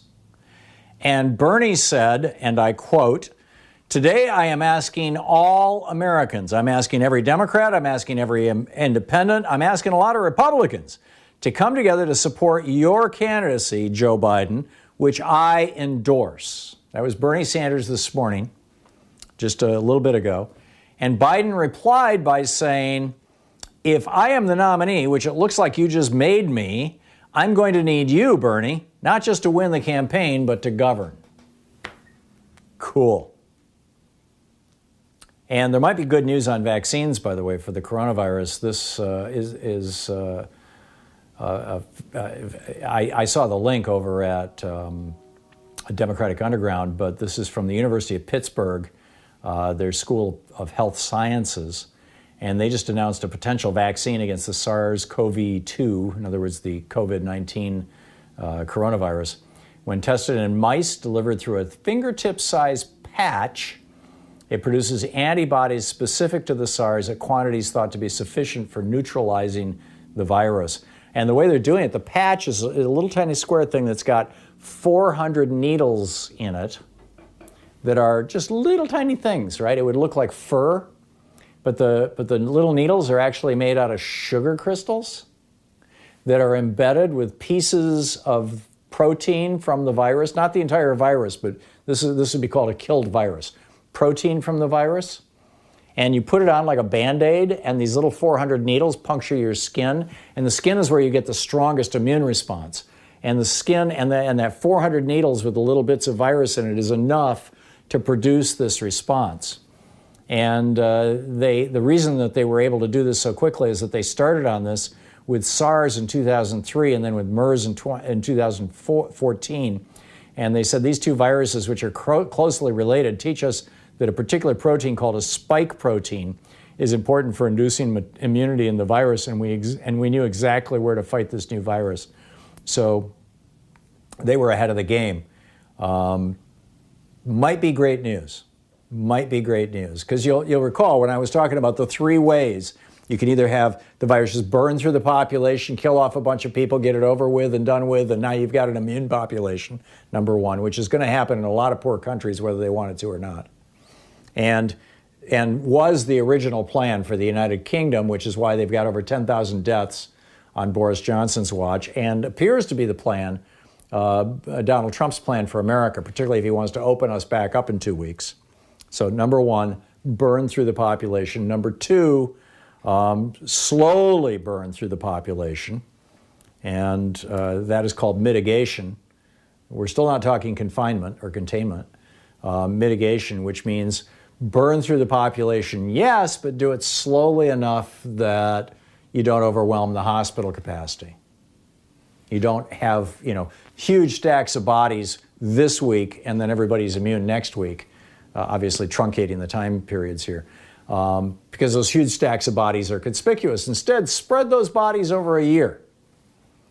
And that's essentially what New York State is doing right now, and that's no criticism of them. It's the only choice they have because Donald Trump so badly screwed up the ability to test both for the virus and for the antigens, or for the antibodies, rather.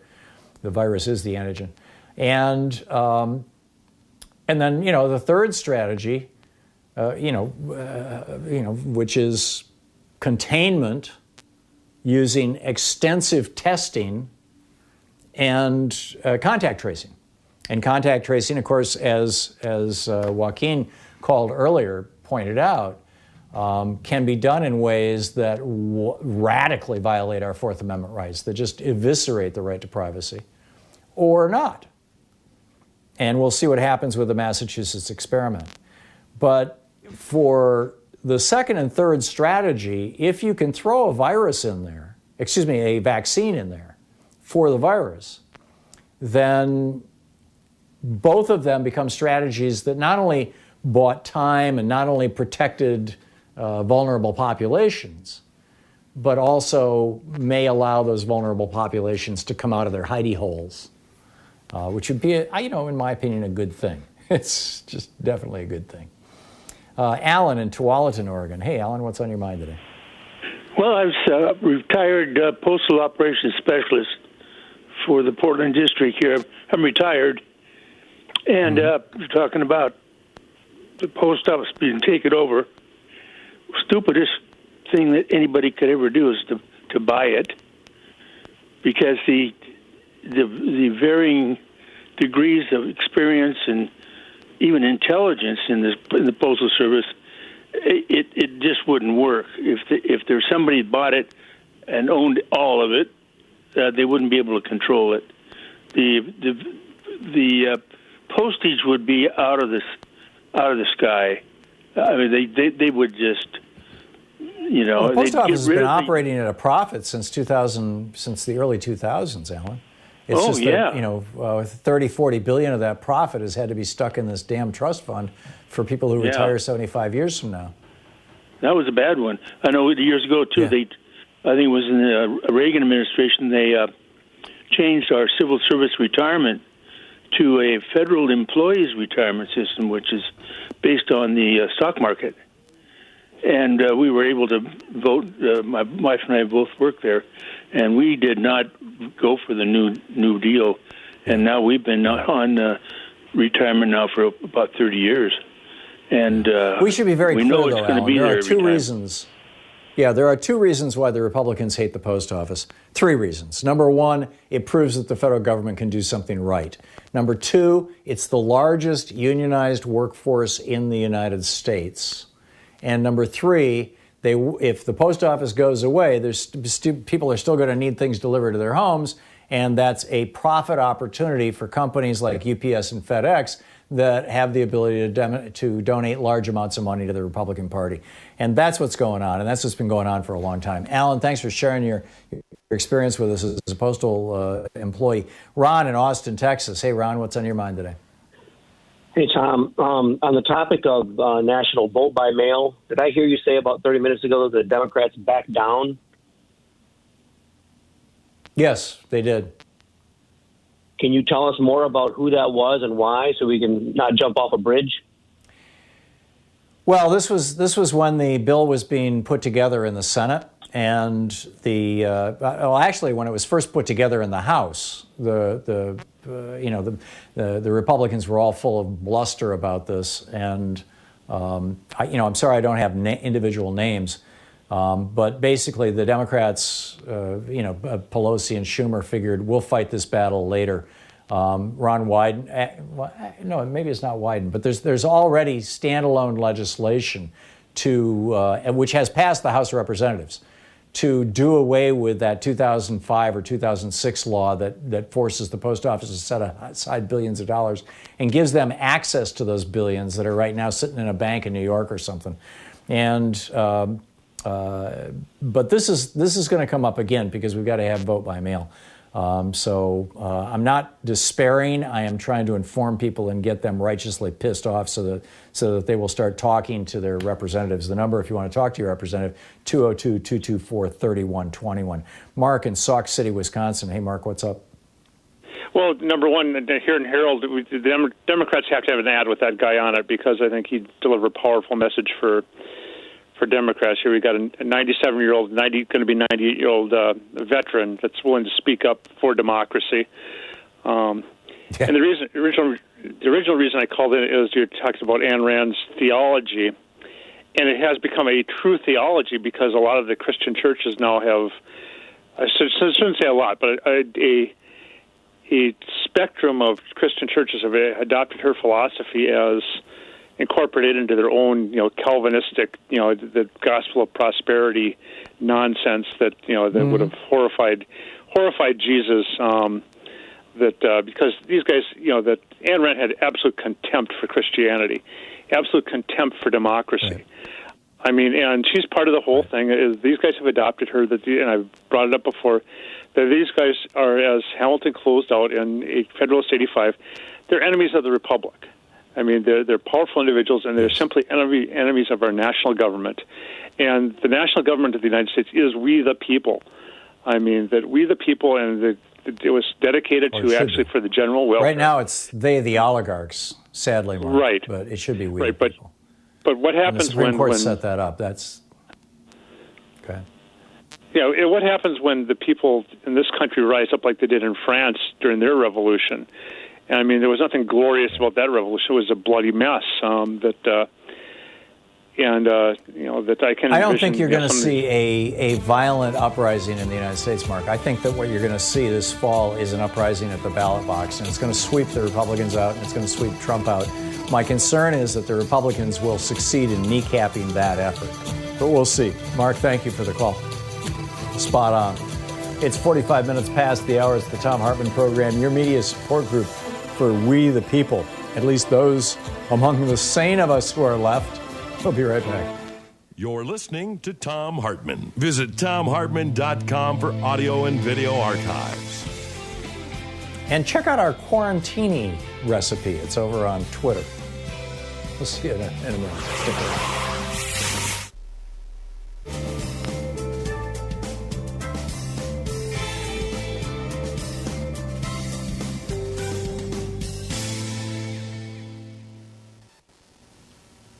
And welcome back. Leslie in Central Square, New York. Hey, Leslie, what's up? Hi, Tom. Glad to talk to you here. I got to talk to something about really important about Nancy Pelosi and power of the purse. Democrats do not use it. Power of the purse was put in to protect the people, and it gives them great, great power to use. They could stifle Trump if they wanted to. They could not, so they would not pass anything that would help him every single year. Not pass anything that would help him. They don't do it because they're corporate. So hang on just a second, Leslie. The Democrats can't, if they wanted to pass legislation that would hurt Trump, it would require Trump's signature, and it would require the approval of the Senate, which ain't going to happen. If they were, so the only other way that I can think of that they could kneecap Trump would be to, as you said, refuse to pass things like, the reappropriation for the Department of Defense, for example, or just another budget. And that is called shutting down the government. And shutting down the government has become very unpopular. And I can pretty much guarantee you, if Nancy Pelosi pulled a Newt Gingrich, that's why Newt Gingrich lost power, was because he shut down the government in, 96, I think, maybe 98. He had this massive long-term shutdown, and, Bill Clinton's popularity went up like 15 points. It was substantial. The point is, we're fighting for our lives. We should shut it down until we get what we want. I don't care if it takes year after year. We are fighting for our lives here. Yeah. No, I understand what you're saying, Leslie, and I sympathize with it, but I don't think that's the best strategy. I think the best strategy is for them to produce good quality legislation that will actually help this country and take on some of these issues like vote by mail and keeping the post office alive. Leslie, thanks for the call. Michelle in Pottstown, Pennsylvania. Hey, Michelle, what's up? Hi, Tom. I wanted to talk about being the child of a retired postal worker. And my father started when I was about 5, and we were able to have a nice middle-class lifestyle. My mom only worked part-time as a waitress, making about maybe $30 a week. But we were able to have a nice vacation every summer, a nice car. When I was 12, I got very sick. I had to have 2 surgeries within 9 months. Sometimes I was at the doctor's 2 and 3 times a week. I had excellent health care coverage. My parents did not go into any kind of debt. These are the kind of jobs that the post office provides for their workers. And I really implore everybody, please call up your representative, your 2 senators, and tell them not to do this. You're going to be killing good middle-class jobs. And my concern is that with everything going on with the coronavirus, this could very well sneak through without a lot of public knowledge. So please, everybody, make sure I'm a testament to that. My family is. They're good jobs, and we still need them to be here.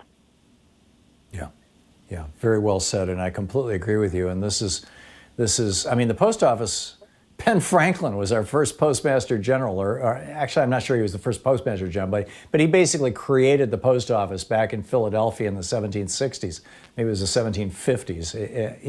He's kind of the father of the American post office. This is built into the Constitution.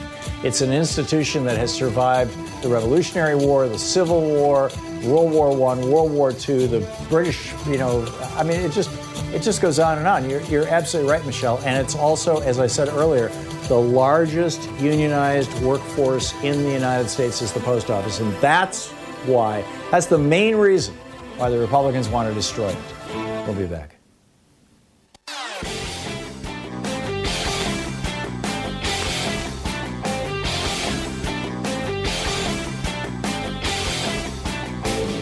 Did you know that Ronald Reagan committed treason to become president in 1980, and George Herbert Walker Bush was in on it, and he avoided being prosecuted for this in 1992 with a little help from Bill Barr? It's on page 116 of my book, The Hidden History of the Supreme Court and the Betrayal of America.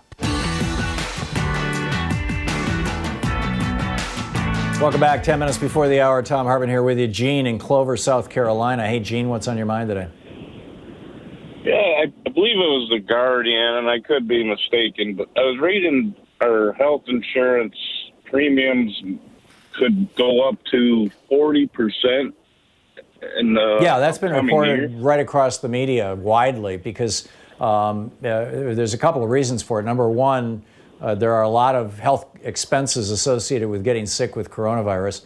Number two, and this is the biggest variable, is that if 30% of our population is unemployed, and it looks like by the end of next month, that's where we'll be. That's worse than the Great Depression. The Great Depression was in the mid-20s. If a third of our workforce is out of work, most of those people who have health insurance got their health insurance through their employer. They lose their employer, they lose their health insurance. And so the pool shrinks. Those would be, because they were employed, because they were healthy enough to be in the workforce, those were the people who were making profits for the health insurance companies because they were paying premiums, but they weren't using services. Those people are no longer paying premiums, or their companies are no longer paying premiums.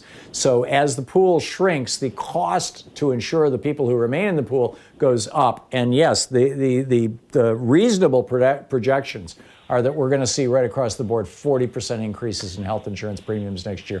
Another reason why we need to go to Medicare for all immediately. Oh, please.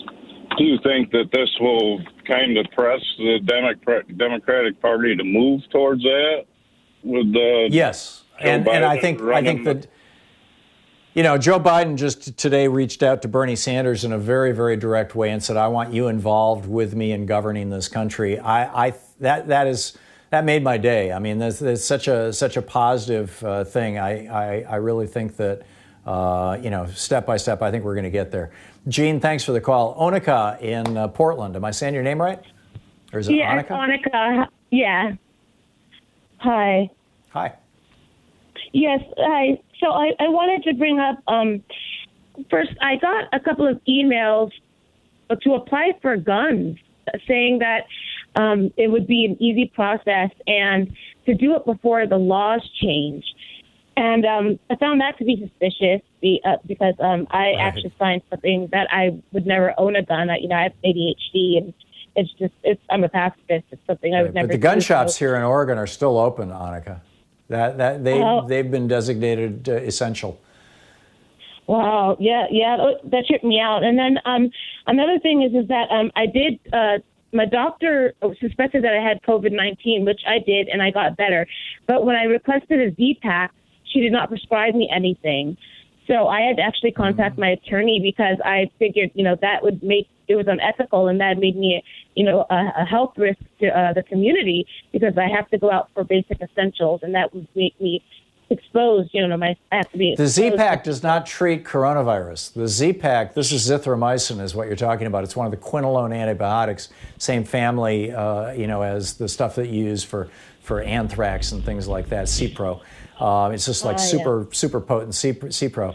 And you use that, the coronavirus damages the lungs. If the damaged lungs are exposed to bacteria that can live in the lungs, particularly bacteria that can cause pneumonia, you can get pneumonia, bacterial pneumonia. Yeah. And so you use a Z-Pack to knock out the bacterial pneumonia, but you don't use it to prevent coronavirus or to ameliorate the symptoms. Jonathan in Portland. Hey, Jonathan, what's in your mind? Hi. So as far as contact tracing goes, I want to give you an idea. It's the only way out of this mess. Tom Friedman, the former director of the CDC, says we need an army of 300,000 people. And the current director, Robert Redfield, calls it, get this, block and tackle. I mean, this is the way, this is what we have to do. But to give you some perspective. It's what South Korea does. Well, at South Korea, Germany, and actually Germany is now adopting Singapore's contact tracing technology. So as good as Germany is, they're looking to upgrade. But contact tracing is something that used to be done in this country. 20 years ago, we had 6,000 contact tracers to track communicable diseases and sexually transmitted diseases. There's now a quarter of that. Yeah, we used to do it for tuberculosis, and then we used to do it for sexually transmitted diseases. I had a long phone call this morning with one of my very, very closest friends who's in a hospital in Germany with a heart attack. He's German, and he had been exposed to the coronavirus without realizing it several weeks ago, and the government contacted him and said, you were exposed, you need to go home and hang out. And so he was home hanging out, being quarantined, because the government said, through contact tracing, look out. He had not developed any symptoms, and while he was at home, he had a heart attack. And now he's in the hospital.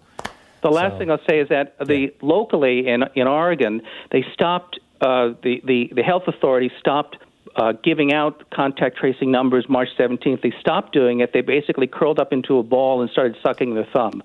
So we got a big problem in terms of contact tracing, and a great article on Stat News called We Need an Army by Maggie Fox, fantastic, all about contact tracing. I will have to go looking for that. Jonathan, thank you for the call.